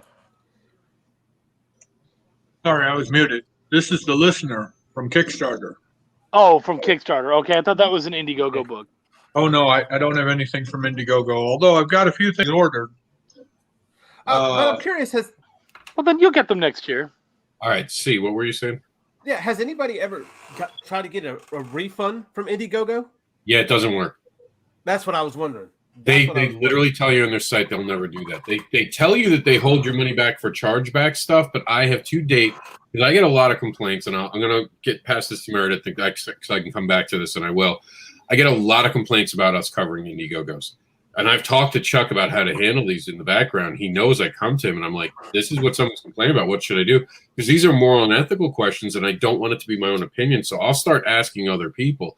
And it is bad. We've literally gotten to the point where we no longer cover the in-demand. And if they extend their project past 30 days, we stop covering them on Backer Pause, because we have had such a blowback from people who have backed those campaigns and now feel like they were taken advantage of because, like Chuck said, they didn't start off planning to do that extra 30 days, and then they do that extra 30 days, and then they go into demand. And it's like they're waiting to make the sweet spot on the money they wanted to really make, and they're not giving up anything up until they make that money. And that's unfair to anyone. Go out of pocket. And I've told people, and I'm passing it to Meredith right now, I'd rather run 4 campaigns in a year and make my money through 4 campaigns than run 1 campaign in 1 year. Meredith. Now, I've been doing a lot of observing in the last year and a half as far as, the comic book creation process, as well as the crowdfunding process. And as far as I'm concerned, Indiegogo is, if you don't use Indiegogo, you might be leaving money on the table. And here's why. I have recently spoken to Karen Nicole on a couple occasions, with interviews and stuff. And she uses both platforms. Generally, she starts on Kickstarter. You make your money there. You get your books printed, or, in her case, books and calendars and things like that. And then she goes over to Indiegogo. Now, because she's already fulfilled and she has that product because of Kickstarter and those funds, she is able to go to Indiegogo, have a 30-day campaign or whatever, less or more, it doesn't really matter. And eventually, when she hits those goals, it goes in demand. But she's already got those books. So anybody who buys, she can fulfill immediately. So I think that might be a way to look at it and use it right instead of using it as a fundraising thing. Chuck. So I feel you. Kara Nicole, though, is kind of an outlier. She, first off, mad respect for what she does and everything. She's absolutely amazing and talented and all that kind of stuff. Like, this is not an attack on her. It's more just that she's not, I wouldn't say she's an example as much as she is an exception, because she lives like within driving distance of her printer. She can get her books like that. That's not something that a lot of the rest of us do. She lives with her artist. So so a lot of her stuff is already done and ready to go ahead of time. Whereas for like a lot of us, we'll kickstart and then it's months later before we're able to actually have our books to us and stuff. So if we were to do it like that, then it would be like I do a Kickstarter and then 3 months later I do an Indiegogo. And that kind of feels a little off. Why? Well, to jump in. Why am I? Oh. Go ahead, Chuck. Well, why am I doing an Indiegogo 3 months later when I have books and I can just sell them? Yeah, but but that's tough too, because if you don't have the social network and you don't have the reach, then you're still, and I'm not saying stop promoting when you're done with your Kickstarter. You should absolutely continue so that you have that brand familiarity, right? But I think that it's okay, because even though they say it's not, it's not a store, but there are a lot of people who do use it as a store. And again, money on the table. People will probably go to Indiegogo where they might not know your website. Real quick, who says they're not a store? Doesn't Indiegogo say they're not a store? No, that's Kickstarter. Just for clarity and record, that's Kickstarter, the Indiegogo. Here's the problem I have with the method you're talking about. You have to slow down to do that, Meredith. You literally now have to slow down. See, what I could do with the first Kickstarter is take my books from the first Kickstarter, put it on the second Kickstarter, put it in as a bundle, because I'm going to be on another Kickstarter. I'm typically on Kickstarter let me finish. I'm on Kickstarter 4 times a month. 4 times a year at least. At least. That's a 3-month window that would crash into each other and wouldn't make sense for me, just me personally, because I can resell those same books on the next Kickstarter and I make more money on the next Kickstarter. I disagree that it slows you down. I disagree that it slows you down, because a lot of the people who are on Kickstarter do not go to Indiegogo and vice versa. Fan base on Indiegogo. The people who are on Indiegogo, whether you like it or not, Kara Nicole do fine, because sex is very big on Indiegogo. I don't. And so is tech. Yeah, but it's not just sex over there. It's tech. It's a whole bunch of other things, just like Kickstarter. Yeah, but I have Kickstarter isn't the end all be all for comic books. I'm not saying that I'm not defending it. I'm just saying that there are other options and other ways of looking at it. For crowdfunding, I'm saying don't leave money on the table. Look at all your options and do the research. It's something that I would probably do. I don't think that it would slow down my process, because while it's on Indiegogo, let's just say I did a Kickstarter. I fulfilled those books. I sent out those books and stuff like that. I have extra books. All right. I'm trying to sell it on my website. Maybe it's not going as fast as I want to. I put it on Indiegogo. I have stock. I can send it out immediately. That's money on the table. In the meantime, why do I have to stop creation? Why do I have to stop creation because I've got a crowdfund on Indiegogo? I don't. I can continue creating. I can go back onto Kickstarter. There's no backer fatigue, because generally people don't go to both. Yeah, that's all I'm saying. If you're building an audience on one, you have to stop and build it on the other. And then bullshit, Rob, because it's the same thing with social media. It's like, oh, all of my people are on Facebook, so don't go on Twitter. Bullshit. I disagree. I have no luck on Indiegogo. I have no problem in Kickstarter. And that is... But that's you. That's one. Yeah. I'm saying leave your options open. We're talking about our experiences here, though. I actually have experience with both. I can tell you I don't have the connections I do with Kickstarter. Plus, I can't grow an audience as easy as I can. And it's fine. Understand. Okay, so then make sure that you tell people this is my experience. But don't say, hey, don't like my way is the only way. It's not. If anyone thinks that my way is the only way, please send me a check for every dollar you have in your bank account, because I'm talking to adults and I hope they realize these are my opinions. Right. This is only me. That's how it works for me. But again, If I was Comicsgate, Indiegogo would be the best thing in the world for me, and Kickstarter wouldn't be. And based on your experience, that's fine, Rob. You know, that is your experience. You had $100 fuck up with Indiegogo, and now you're sour on it, and you're like, oh, No, no, what are you saying? I didn't like Indiegogo before that, for the record. But I'm saying it's still an option, and let people do their research. But that's fine. Everyone's welcome to do it. Everyone's welcome to do whatever they want, for the record. But this is experience I have over 7 years now, 6 years of following all this. And I do know a little bit about trends. And I think I've proven that in conversations with most people in this room, that I kind of know about crowdfunding, like in a way other people don't. Go ahead, Mike. I saw your hand. When I speak, I know you guys are speaking from the guys that are actually selling this stuff. I'm looking at it just as a consumer. My experience with Kickstarter versus my experience with Indiegogo, I've had a couple small negative things, because there was some small little guys trying to put out something. I was trying to support them, and they didn't fulfill.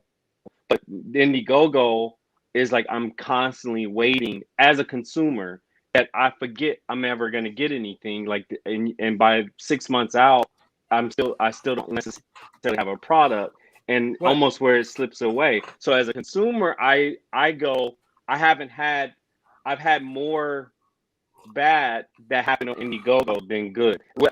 In Meredith's thought process, as a person that's selling and putting out something, it makes sense to try to go and have a space where somebody can pick up your book. And it's like distributing at a comic book store and distributing at Walmart. So you have more than one avenue, so money can actually come in multiple things. Just because in Walmart, the demographic that's looking for a comic book is totally different from an actual comic book store. So having on demand or something like that on Indiegogo makes sense, because you're not necessarily focusing all your attention on what's already been promoted. That's just my thought process on it, because you don't want to leave money on the table. If you have another distribution avenue where people are going to purchase, it makes sense. Okay, I'm going to say this. I've done both Indiegogo and Kickstarter. I've had both good experiences and bad experiences with Indiegogo. And Rob knows this, because one of the experiences was with Rob. There was a book that I didn't get. Wasn't Rob's fault, whatever the case is. I really blame the United States Postal Service, and we're not going to even get into that. But I have also backed stuff on Indiegogo a couple of times, and I've gotten that product, and it's within a couple of months from that point. So I don't think we can necessarily not saying that they're not held responsible for some stuff, but we cannot just necessarily look at a platform and say it's because of this platform I'm not getting a book. That's just not the case. For instance, but there are things on Indiegogo that I like that I don't like on Kickstarter. I do like the fact that money comes out real quick. I understand why that can't be the case on Kickstarter. I do. And things like there's certain aspects to both of them. And I think you can say, okay, I run a Kickstarter, but it's why run an Indiegogo? Why don't you just go sell your books? Well, that's what I'm doing on Indiegogo, isn't it? I'm asking just a question. A different avenue. The difference, I think, because that's an audience that you're not reaching. Let's say I put a website up, and now I have my store up with all these books that I've already purchased, but I'm not reaching that audience that's on Indiegogo. But you're not reaching an audience on Indiegogo. I think that's the argument, and anyone. Well, no, that can't be true, because there's people that are making money on Indiegogo. No, what I'm saying, when you put it on Indiegogo, unless I'm wrong and someone can correct me on this, it doesn't have anything that boosts you on in-demand alone. I know when someone runs a regular campaign, they do one boost, I'm told. They do that one time, and they will do it if you're making a huge amount of money. They'll put you in an ad. Unlike Kickstarter, where when someone backs it, you get an email that all your friends, hey, Johnny just backed this. This is a good book. Hey, Stevie just backed this. And when you see 3 people back the same book, you're like, oh, I'm curious now. Plus, they give that last, hey, notification, that notify me button. There's a lot of those features that do it. When you just strictly go on in-demand, just talking in-demand, it is just like making your own website. The only difference you would have is consumability. Does the consumer trust the platform? That's where all the experiences come in. And then it depends on your fan base. I happen to have a fan base that does not like Indiegogo. I understand that about my fan base because I've cultivated a fan base on Kickstarter for a very long time. There are a lot of people who use Indiegogo who, for whatever reason, just don't follow me. I'm not upset or anything like that. I don't have anything installed there. So when I put up something that says Indiegogo, people are like, I'll wait till he's on Kickstarter. Literally gotten those messages. When I put up that $100 thing, it was like pulling teeth to get $100. If I had started at the same time a second, hey, we have special covers for Kickstarter. Cat and Supermom and Chuck see me do this. A 2-week thing with Barbara raised $1,000 with 36 backers, and I had it for 2 weeks and didn't promote it. That's the difference between the two. I don't have to do anything with the other one. If I have to promote your site, and this was a problem I had with an up-and-comer early on last year, they wanted me to do all the work to get their platform out there and build their platform for them. I'm not a fan of that. If I'm going to you, I want it. So then it's all about trust. I don't see there being a lot of trust unless your fan base already trusts Indiegogo. That's sort of the problem. People know Kickstarter as something that's and I'm not saying it's perfect. Trust me, I'm still waiting for Dog Days. That is still 3 years late. That is still from Kickstarter. Kickstarter is not by any small feat a perfect site. But for me, usability as a creator and as a fan, I have had less problems with Kickstarter. I see more advantages to Kickstarter.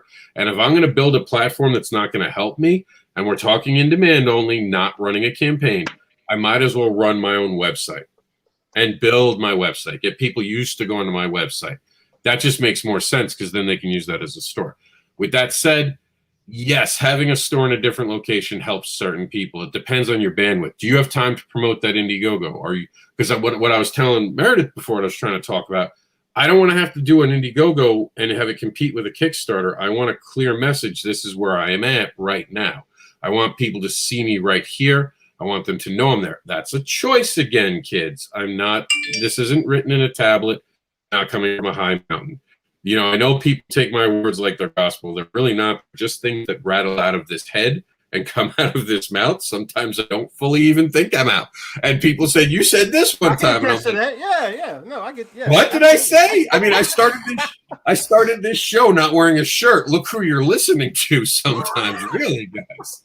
But with that said, context is important, everybody. Context. Yeah, with that said, this is based only on my experiences and watching it. And again, getting a lot of consumer feedback from backers who are pissed off because they're not getting their Indiegogos, because of the on-demand pushes, because of the delays. I didn't even know that they were doing updates on Indiegogo because people literally were complaining to me they weren't getting things, and it's harder for me to navigate the site because I don't know it as well. And I have to stop my day and go look what's going on with this, and I have to reach out to an actual creator. Hey, I got a complaint today. You were on backer pause. What's going on with your project? And a lot of times it's the same shit that's on Kickstarter. But the one thing I have noticed is there's more financial issues over on Indiegogo. I've heard a lot more problems. Oh, we didn't get the money we expected. Oh, we didn't have it. And it's harder because with Indiegogo, you get money in increments. With Kickstarter, you get a check. You know what I'm saying? So that's going into your bank account. Oh, I went to the store. I spent that $20. Don't worry. I'll get it back later. Oh, I did this and that. If you're not careful with Indiegogo, that money can start to disappear. Not in my experience, because I haven't gotten money from Indiegogo yet, but I'm just saying, I hear that's how it's supposed to work. So, I mean, it like Meredith said, it's a choice. You all have to decide what works for you. Are you willing to put your energy in? I can tell you, I see both have spectacular funded campaigns, but I see more for especially a creator benefit-wise from Kickstarter. And I don't think that's wrong any day. If you're putting one versus the other, and like I said, if I'm on Kickstarter at least 4 times a year, it just, the in-demand slow me down. And I don't see it worth it, and especially not launching one. Just because of me, again, just me, I don't have the fan base there. And when people see me, they want to wait till I go to Kickstarter. Because my fans know I'll go to Kickstarter. So I'm curious, who here in this group has done campaign through Indiegogo? And who's done one through Kickstarter?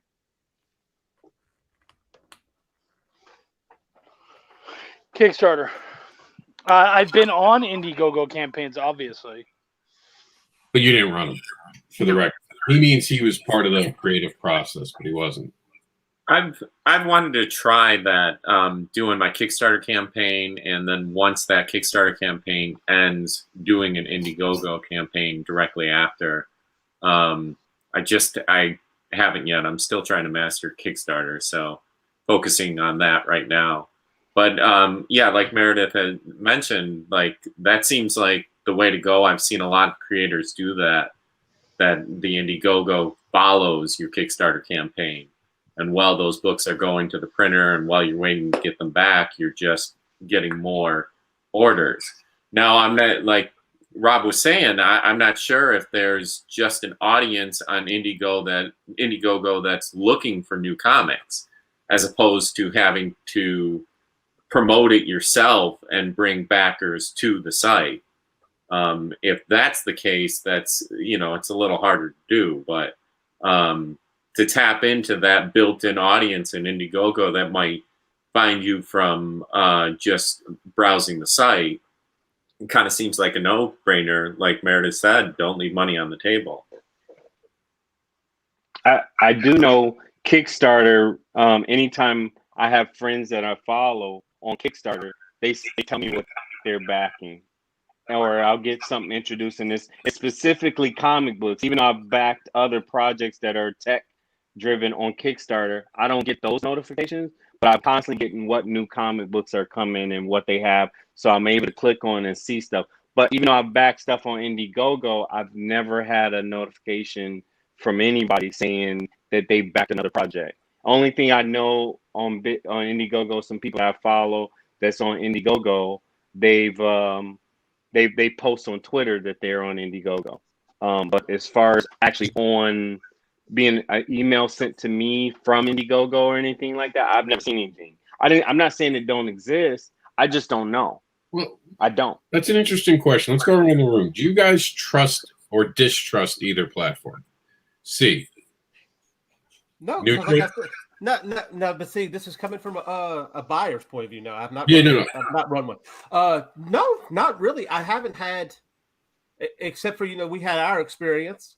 But I've also gotten a couple things from Indiegogo. So, not as a buyer. I only have a. The only thing I said preferences. I like the fact that the money comes out instead of me having to remember on this date this is going to come out. But yeah, no, I don't really have a preference. And I think most of the problem we had, to credit to Indiegogo, was the mail, not you. And we got the package there. It just took a while. Took a lot. I was pissed. I lost 2 packages sending it to him. Well, look, I'm in Baton Rouge, technically, I guess. And look, they just had a couple years back. They had to arrest a couple post office workers because they were dumping mail in the canal. So I mean, what do you say? So yeah, I think that's probably our post. Well, I didn't want to blame Indiegogo for that one. That one they're clear of. That was definitely a mail issue, and I actually got credit for shipping, and they actually gave me something because I had lost it. So we did everything the right way. And remember, I do want to stress this: if something doesn't get sent to you, the creator doesn't know unless you tell them. Yeah. We send it. We think we're done. We don't. No one ever goes back and does the. I'm probably one of the only people who go back to Kickstarter, and this is a Kickstarter versus Indiegogo thing. You can actually click that you've received it. How many in this room actually know that that's a feature on Kickstarter?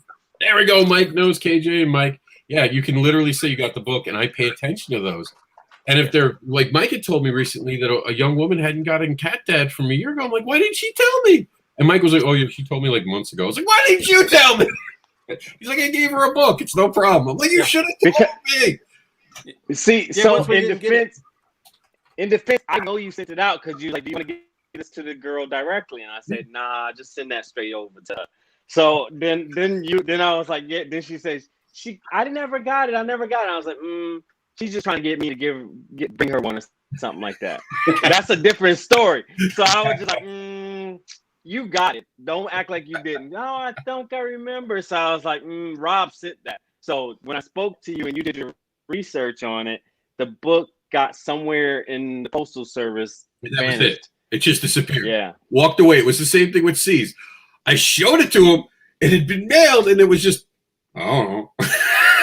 There was just a guy with the, what happened? All right, Mike, what about you? Do you have any distrust or brand loyalty to either Kickstarter or Indiegogo? back a lot of Kickstarters and very, very few Indiegogos. And I only back Indiegogo when it's not on Kickstarter. I think I only have 2 things coming from Indiegogo, but I've never received one from Indiegogo. But I mean, we're only talking since November. I backed a DVD on Indiegogo, which I'm pretty sure is coming along. They send updates, and I really like that. And I backed a book, but I talked to the creator, so I'm pretty sure that book is coming. It's just I got some art with it, so it's going to be a little bit. I worry about Indiegogo, but only because I don't have a real history with them. And I've got 17 Kickstarters that I've received because I just went and counted them up. So I got more trust in Kickstarter, but that just is my preference. I mean, I can see why you would run a campaign on Indiegogo. I sometimes worry when I see a creator run a Kickstarter campaign and then start an Indiegogo campaign because I'm like, am I waiting for both campaigns to get done to get my stuff? But that's just me as a consumer wondering, is this an extra 30 days now that I'm waiting? But that's on the creator. We can't put that on the platform. I do have to stress what a creator's doing wrong is what a creator's doing wrong. You can't, like what Marcel Dupree did to Kickstarter should not be held against Kickstarter. That wasn't Kickstarter's fault. That was a person making active choices to do the things they do. And we shouldn't hold that accountable. Same as you shouldn't hold the Comicsgate thing against Indiegogo. That's not fair to a company that never had that choice. So that's why I always stress that. I do know that if you're Comicsgate, you'll be more accepted on that. But that has something to do with Twitter and hashtags. And that's a whole different story for another day. Meredith, do you have, as a consumer, any issue or preference to either one?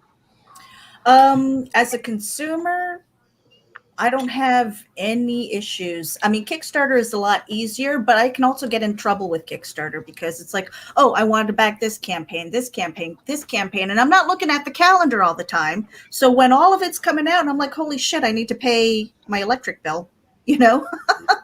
It's like, all right, that's an issue. Whereas with Indiegogo, I'm a little bit more careful. I know if it's something that I really want, I know that it's already in my budget because they're taking the money out. So, but as a vendor, it's both of them are tools in the toolbox. Yes, Kickstarter has a lot more of the networking tools where you can see who you're following and what they've supported. I think that's great. The emails and stuff, that's great.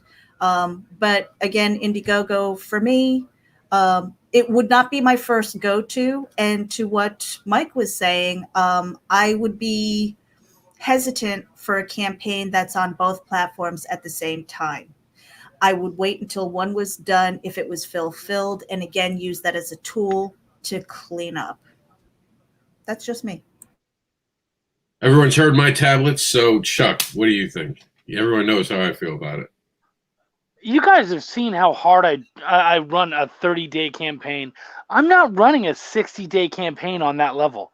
There's just no way. So the idea of having to go from one platform to the other and continue running at that level, it's exhausting. I would rather just do the 30 days on one campaign and then move on to my next project and start, because the problem is if we think about it, that is 2 months that you're doing just trying to push this one project when really you should be moving on to the next one and trying to get into other ones. So I don't love the idea of having to do multiple campaigns for the one Kickstarter or for the one book, because I already want to be trying to move on to the next one and go beyond there and work on other projects and stuff.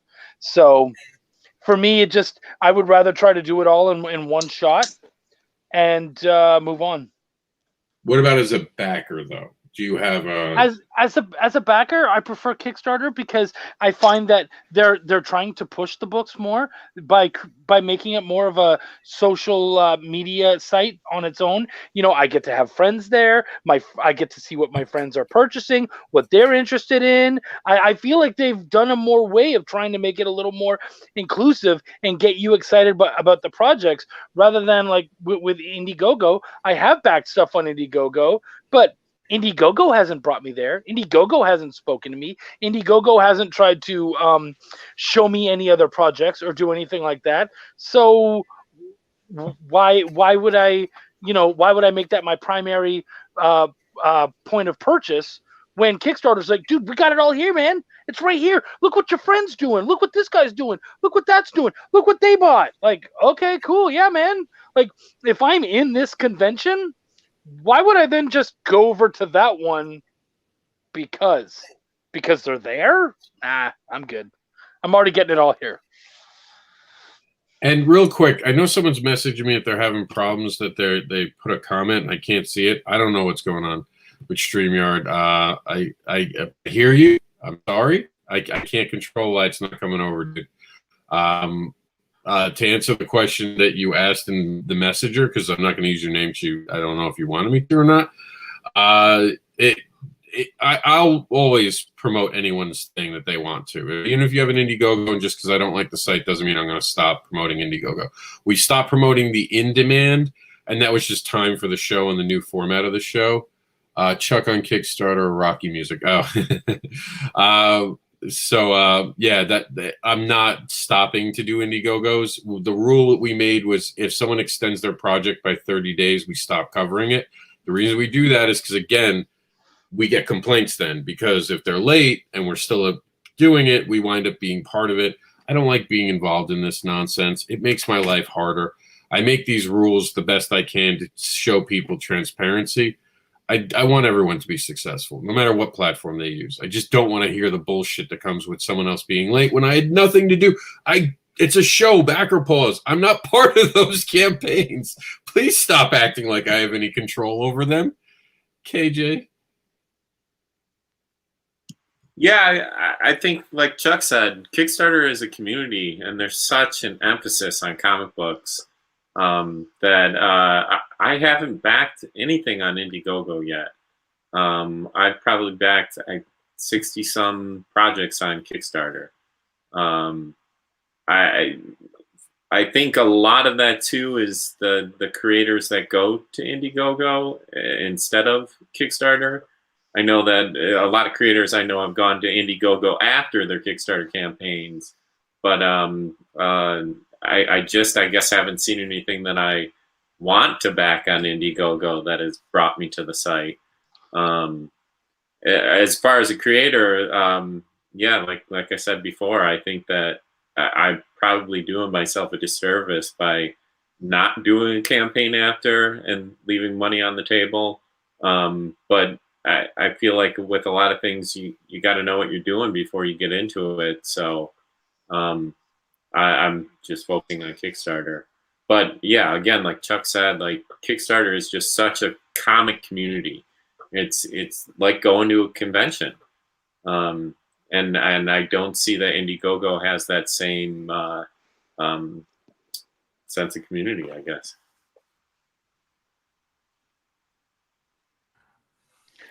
You're muted, homie. Yeah, Rob. Mike, I think we kind of started with you on this, and we know how you feel about the end result. Do what you think is best for you. Like be an adult, make a decision, become informed, like Meredith says, do your research, and know where your fan base is. I'm just not going to waste my fan base capital on trying to build on Indiegogo. That's a personal choice, and it's not because I haven't tried. I've already done the experience, and I've had a bad one. Doesn't mean it won't work for you. So there are some people who aren't Comicsgate who do just fine on Indiegogo. We've seen that. And in the end, it's always a choice. It's where your best abilities are. I'm going to use a platform that has been good to me and kind to me. Doesn't mean I've always been successful, and it doesn't mean I'll always be successful, but I'll continue with Kickstarter because of that. And I don't discourage anyone. I make sure you get your money from Indiegogo. Make sure you get your money. I mean, you sent him that Stewie video where Stewie's drinking the orange juice and he's talking to Brian and he goes, "Good orange juice." And anyone who's a Family Guy fan who knows that scene knows what I'm talking about, what happens next. Stewie whoops Brian's ass really bad, even with the toilet seat. It was awesome. It's worth that's my go-to happy video, by the way. If I'm having a bad con, I look that up and I just smile. It brings joy to my heart. Oh, not Peter and the Chicken? Come on. The chicken's good, but that was it was for the first couple times, but it kind of got. It was funny because the way Stewie goes, like he twists the OJ and he goes, "Good OJ," and then he starts beating him with the cup. That is so funny to me that he said "Good OJ," and then you wonder what kind of orange juice is, and did it hurt? Did the orange juice going into the cuts? Okay, we're going way too far here. This is fight night now. Look at Chuck. Chuck's just like the things he says. Chuck gets to watch this behind the scenes when I'm telling him why I'm creating something. And he's like, yeah, that won't fit in the kid's book, Rob. I'm just drinking my tea like Kermit. Like Kermit. I think, one of the things, if I'm not mistaken, they collect the pledge right away, right? Yeah, be instantly, right? Am I wrong about that? It's instant because I've had trouble with charge cards. As far as I know, it's instant. Once I undo the warning and scam thing, and I think that's less now. That was a few years ago. And Indiegogo's gotten in a lot of trouble with tech stuff, not comics. Their tech stuff has actually wound up in lawsuits, if I'm not mistaken. Go ahead, Mike. What do they do if the Indiegogo campaign doesn't fund? Now they have flexible goals, so there's no such thing as not funding. So, but I mean, if a creator puts a book on there and they only get like 3 pledges, those pledges are immediately taken out of your charge card. No. There's $100 cap, I believe, and if they've taken the money out, they give it back, but then they charge you 3% for not raising the amount that you were supposed to raise. Or they didn't take the money out. You have to hit like 100 mark, like the $100 mark again. Here we go. Before they start taking money, I believe. It's weird. It's complicated because I ran an Indiegogo and I only had one backer. That's how good I do on Indiegogo.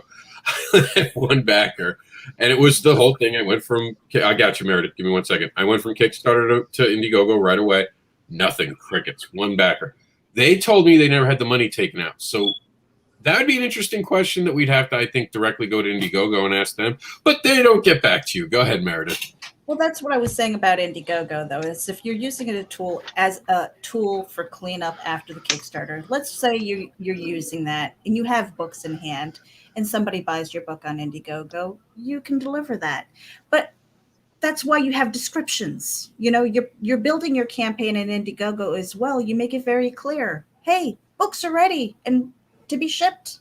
They're done. Very easy. But let me ask you a counterpoint. I would never use Indiegogo as the first point of sale. Okay, I would never use that as a crowdfunding platform of choice. Not the first one.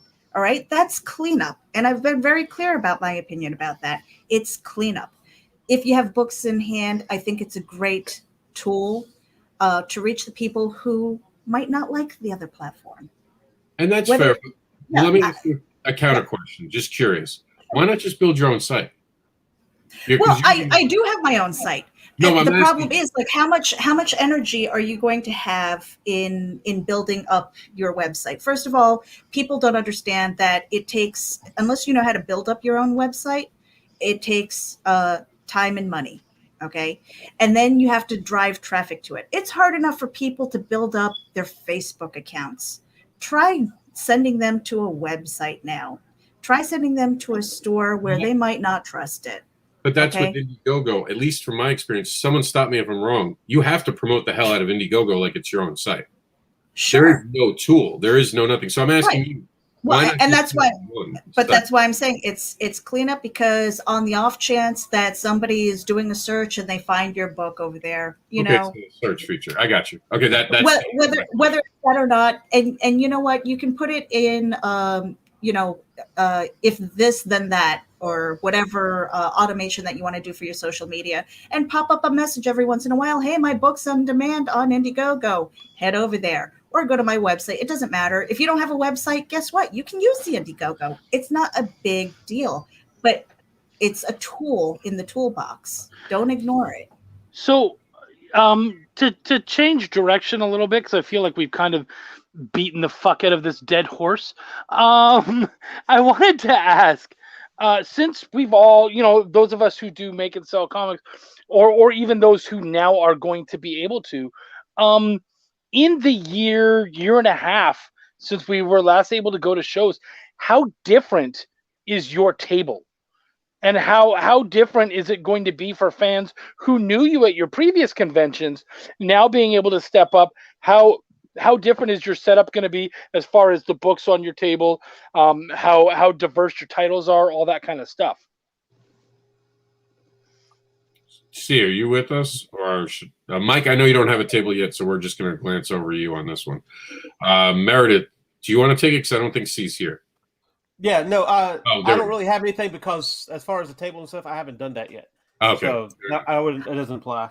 I've not with comic books, but with other sales, being in retail and stuff like that, and having gone to many events.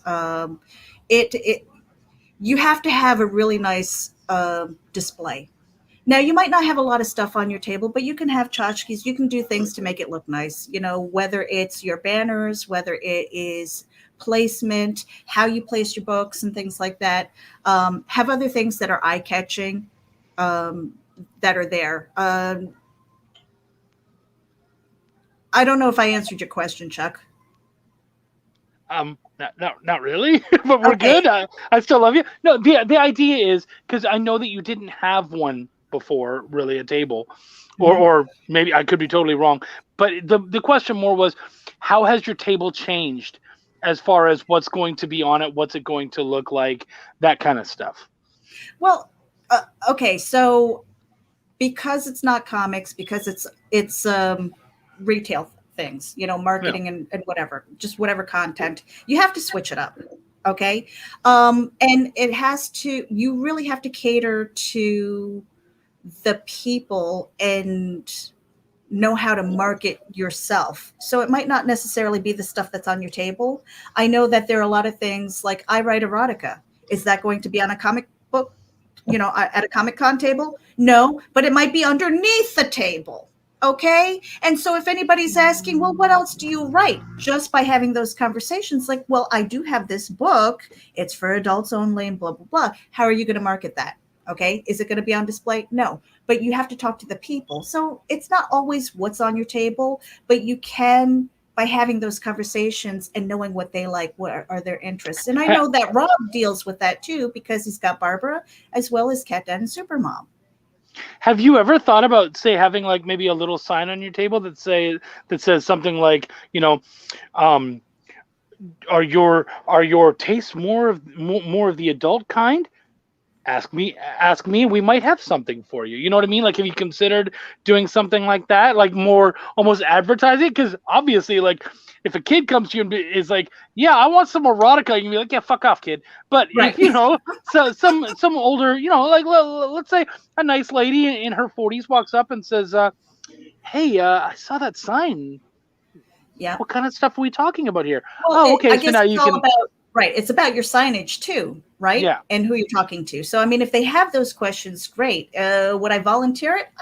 I don't know. I don't know that I would. I'm just a little. Look, I haven't written any erotica,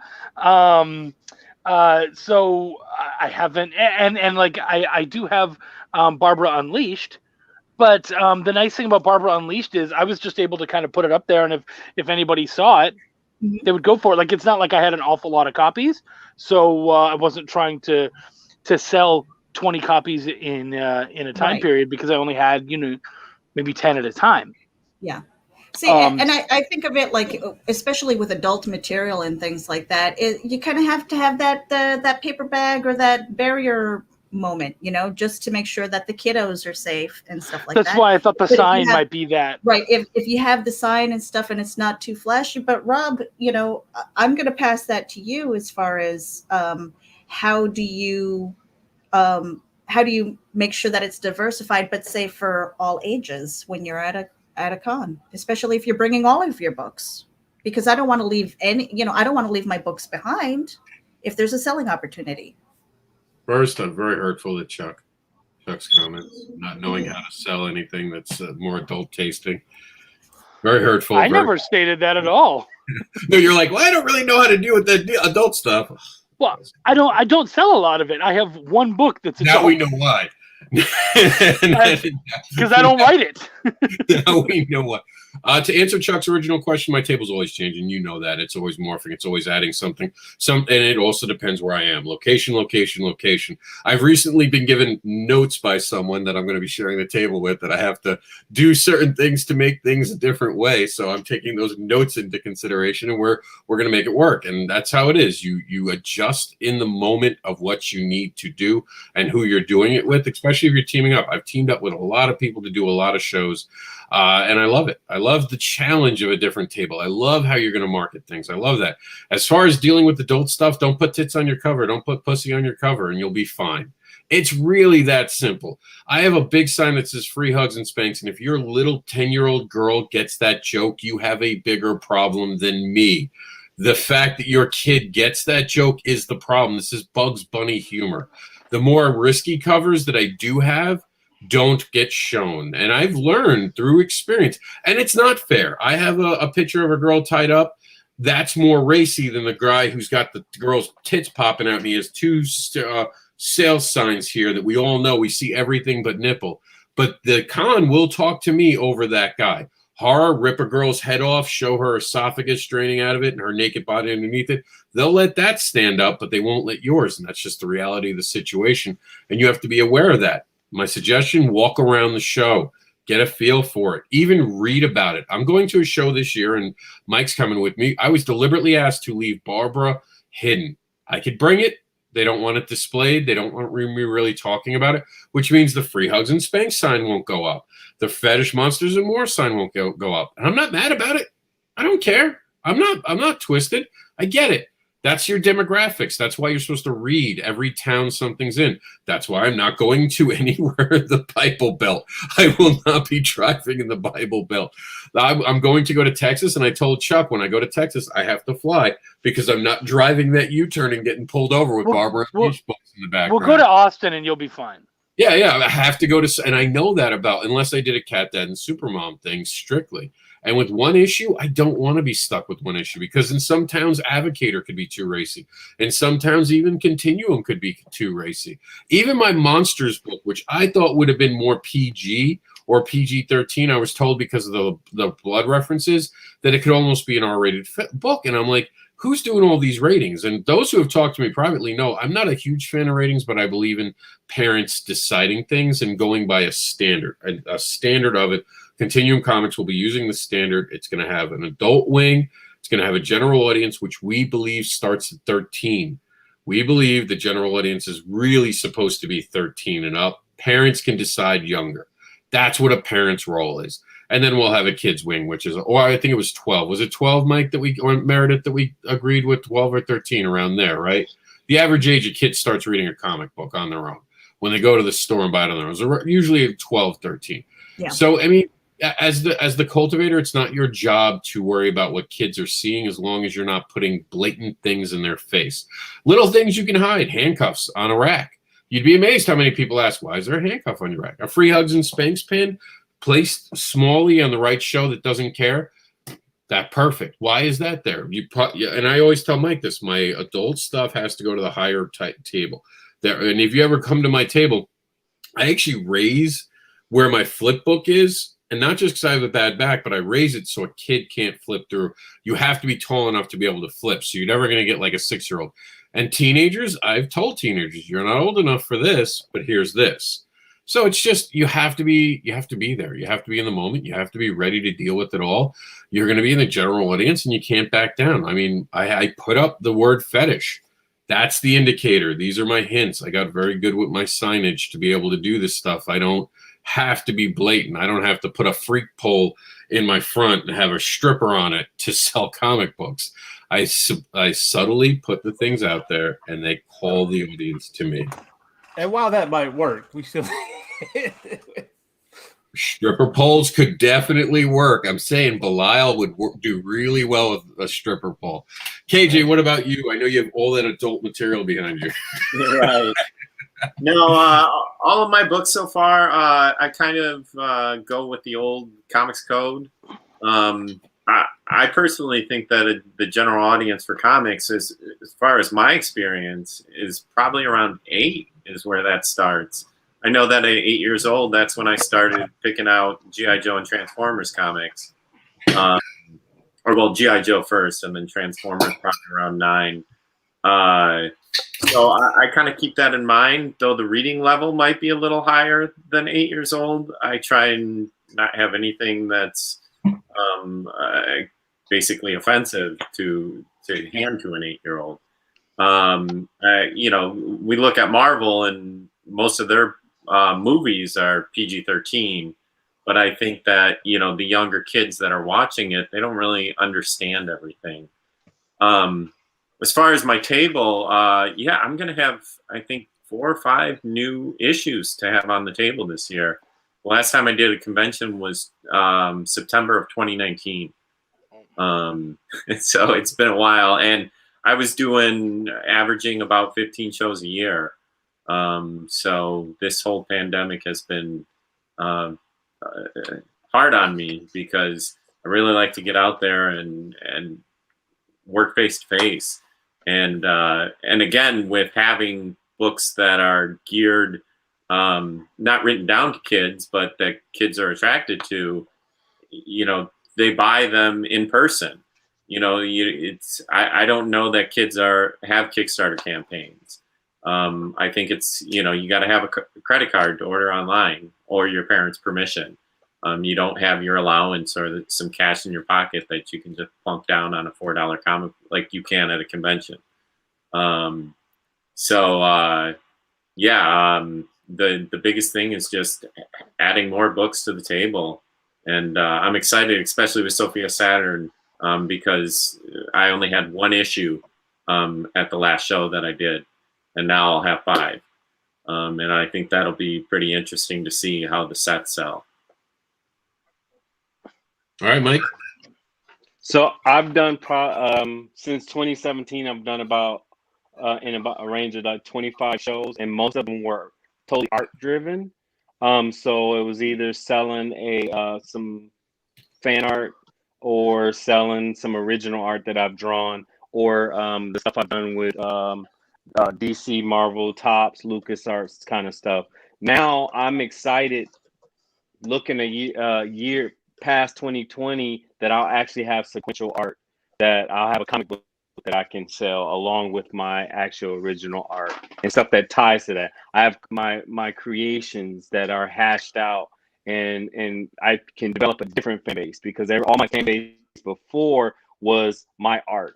So and I have developed a little bit of a decent fan base just on my art and drawing Star Wars stuff and drawing Marvel stuff and like that. So it's nice because I can carry that over because they're still fans of my art. I still get videos, and this is not, I'm totally trying not to toot my horn a little bit, but it's still really cool when somebody sends you a video and they got your art hanging up in their kid's room. That's like everything for me. To see that in a kid's room, or seeing that, I've seen it in salons or something like that, and they have posters of my art. That is everything. So I want to get to that point with my creations now, with Eclipse, with the and stuff that's coming in the continuum. I want to be able to say, oh, look, check that out. That is so cool that they send you pictures of that. So I'm excited about having a table that's multi-diverse, that still focuses on me as an artist, but still has actual art that people can learn about my creations. That's it. Nice. I think I answered your question. Yeah, absolutely you did. Yeah, absolutely. Welcome to Chuck's Hour. All right, guys, it's that 2-hour mark. Time to say goodbye to everyone. Real quick, let's take a look at the map for next weekend. That's right. We actually have a forecast map. Again, if you have something here that you want us to add, now's the time to say something. So far, it's all going down in Florida, as me and Mike will be in the Southwest Florida Comic-Con. We haven't mentioned that till now. It's a very small show. If you're within an hour or two, it's worth the drive. I wouldn't suggest anyone get a hotel room for this one. This is not a travel show. This is a local community one. You're all welcome if you're in Florida. Do not come out of state for this one. Chuck is here on Friday, though, on Saturday and Sunday. He can come down on Sunday if he has time and hang out with us. Trying to get more Chuck. He'll be on the road. He'll be back. He'll be back on the way home, as he will have been at an undisclosed location on Friday. Stay tuned for more, watchers. We will get you that info. And on Saturday, the first day of May, he will be at the Collective, a comic and gaming community, which really is a community. A lot of credit to them. Me and Chuck go back and forth about community. We both agree that they have built a great community around that store. Nothing but love for that. Their new location has officially opened, and they're celebrating it on May 1st with me, David Byrne, David Galliano, Heather Gibb, Travis Gibb, David Greschel, Jonathan Hendricks, CJ Lab, Chuck and Wendy Gale, and I have to move Wendy's name away from the end. I see it now. Peter and Emily Rosette. Joel Rodriguez, can't wait to see him in baby pictures. I can't wait to see baby pictures. David, he has such an adorable kid. David Summy, Trey Walker, Stoney Williams, Kyle Willis, plus you all who show up. Mike Seeley's going to probably be guilted into it the entire week, so you might see him there next Saturday. There's the table, Mike. There's the table. Go get it. Let's go around the room, say our goodbyes. Mike, you're up first. First of all, send me that graphic because I want to put it on my Instagram and Facebook and my website. Also, you can reach me at Mike_MJS. I'm the guy with the fedora. I think I got a fedora. Trying to look adorable. And also MikeSealy.com and Mike Sealy Artist on Facebook. MikeSealie. That's it. All right. I forgot who the next person was in, so we'll just go with not Meredith, but Chuck. Okay, well, no one asked me, but my table is going to be much bigger too, so fuck y'all. Anyways, my name is your question. You should have established it, you son of a bitch. And no one even bothered to say, what about you, Chuck? Well, thank you for asking. Thank you for pretending you give a shit. Yeah. You proved it there, asshole. All right. We love you, Chuck. That don't work down here, Chuck. They don't. No. Don't pretend to care now. It's way too late, America. Answer your own question. PINEAU. You can find me on Facebook. You can find me on Instagram under that name. You can find me on Twitter at Chucky Pin. You can find my Chuck's Raw reviews and my weekly show Chuck's Shop Talk on YouTube at Chuck's Raw on Chuck's Raw Reviews. And you can also find my comic publishing company, Bonfire Press, on Facebook. We have an amazing comic on Kickstarter right now called Apex. I would love for you guys to check that out. It just funded yesterday. We're at over 100 backers, and we only have a week left, so go check that out. Much love to all you guys, and thanks for having me on. The weekly show, is that a particular day of the week? It is a particular day of the week. Thank you for asking, Rob. I really appreciate that you care. It's Tuesday nights at 10 Eastern. There you go. All right. And KJ, who just has a few extra days left on Kickstarter, so make sure you back Sophia Saturn. Go ahead. Tell us how we can find you. You're muted. Let me unmute you. See if I can do it. No, I got it. At Big Blue Comics across the board on Facebook, Instagram, and Twitter. And also KJ Kaminsky in some form. Like you said, the Kickstarter ends on Friday. We are funded and just pushing for some fun stretch goals. And we'll be doing some more Resistance and Hyperaction coming this year, too. All right. Thank you so much for having me. Anytime, KJ. Anytime in the fall when we come back. Mike, what's up? You're muted, Mike. There are too many mics on this show right now. There are a few. I'm Mike Bankston. I'm on Facebook. I back a lot of projects and try to share them all out as best I can. I should have a book out later, summer, maybe fall. And it will probably end up on Chuck's table. And it's called Brink and Fetch. Just want to have fun. It's an absolutely fun tale. Please keep an eye out for that one. You guys are going to have a blast with it. All right, Meredith, you're up. Hey, you guys. All right. So I am the associate editor and executive producer of the Geek Insider podcast, contributing writer as well, half of Ragin, partner in Continuum Comics. And you can find me, all of my social media links, on linktree.com/MEREJ99. What is the thing counting up to behind you? That is my binary clock. That's how people can tell time if you're a real nerd. I'm just going to sit and watch it for a minute. Oh, wait. See. You're muted. What is it? No, Everyone I'm not. unmute Actually, yourself. I got you. Not even. No, I'm C. Michael Lanning. Of course, you can catch me on Facebook, Twitter, and Instagram every once in a while. And then, of course, I do co-anchoring on Week Ended on Fridays, where we talk about mainstream and indie comics. Then also we have Geek Speak on Monday with, of course, the lovely Meredith Lockman, where we like to talk to comic book professionals normally. So check that out. All right, guys. That's it. The end of us doing this show for a while. We're going to take the summer off. We're going to hit the road. We're going to go do Comic-Cons. We're going to go enjoy. I suggest everyone else do that. Go out there and enjoy yourselves. We're opening up in certain places. KJ, you'll catch up in California. I promise. You'll get there.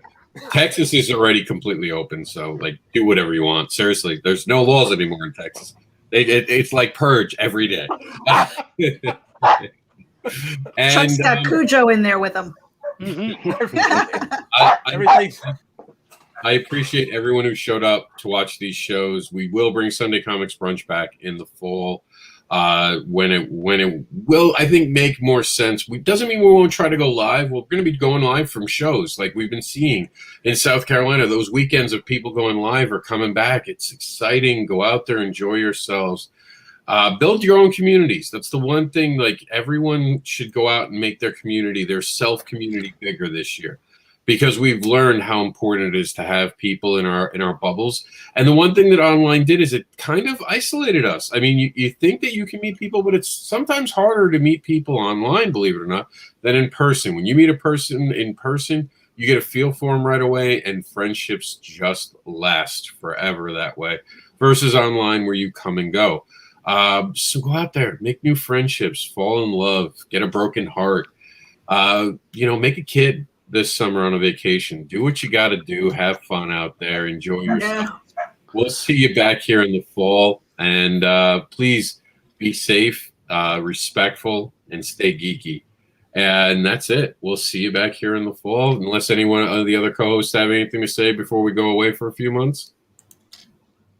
You guys have a great summer. That's it.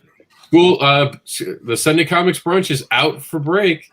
It's for summer break. Enjoy.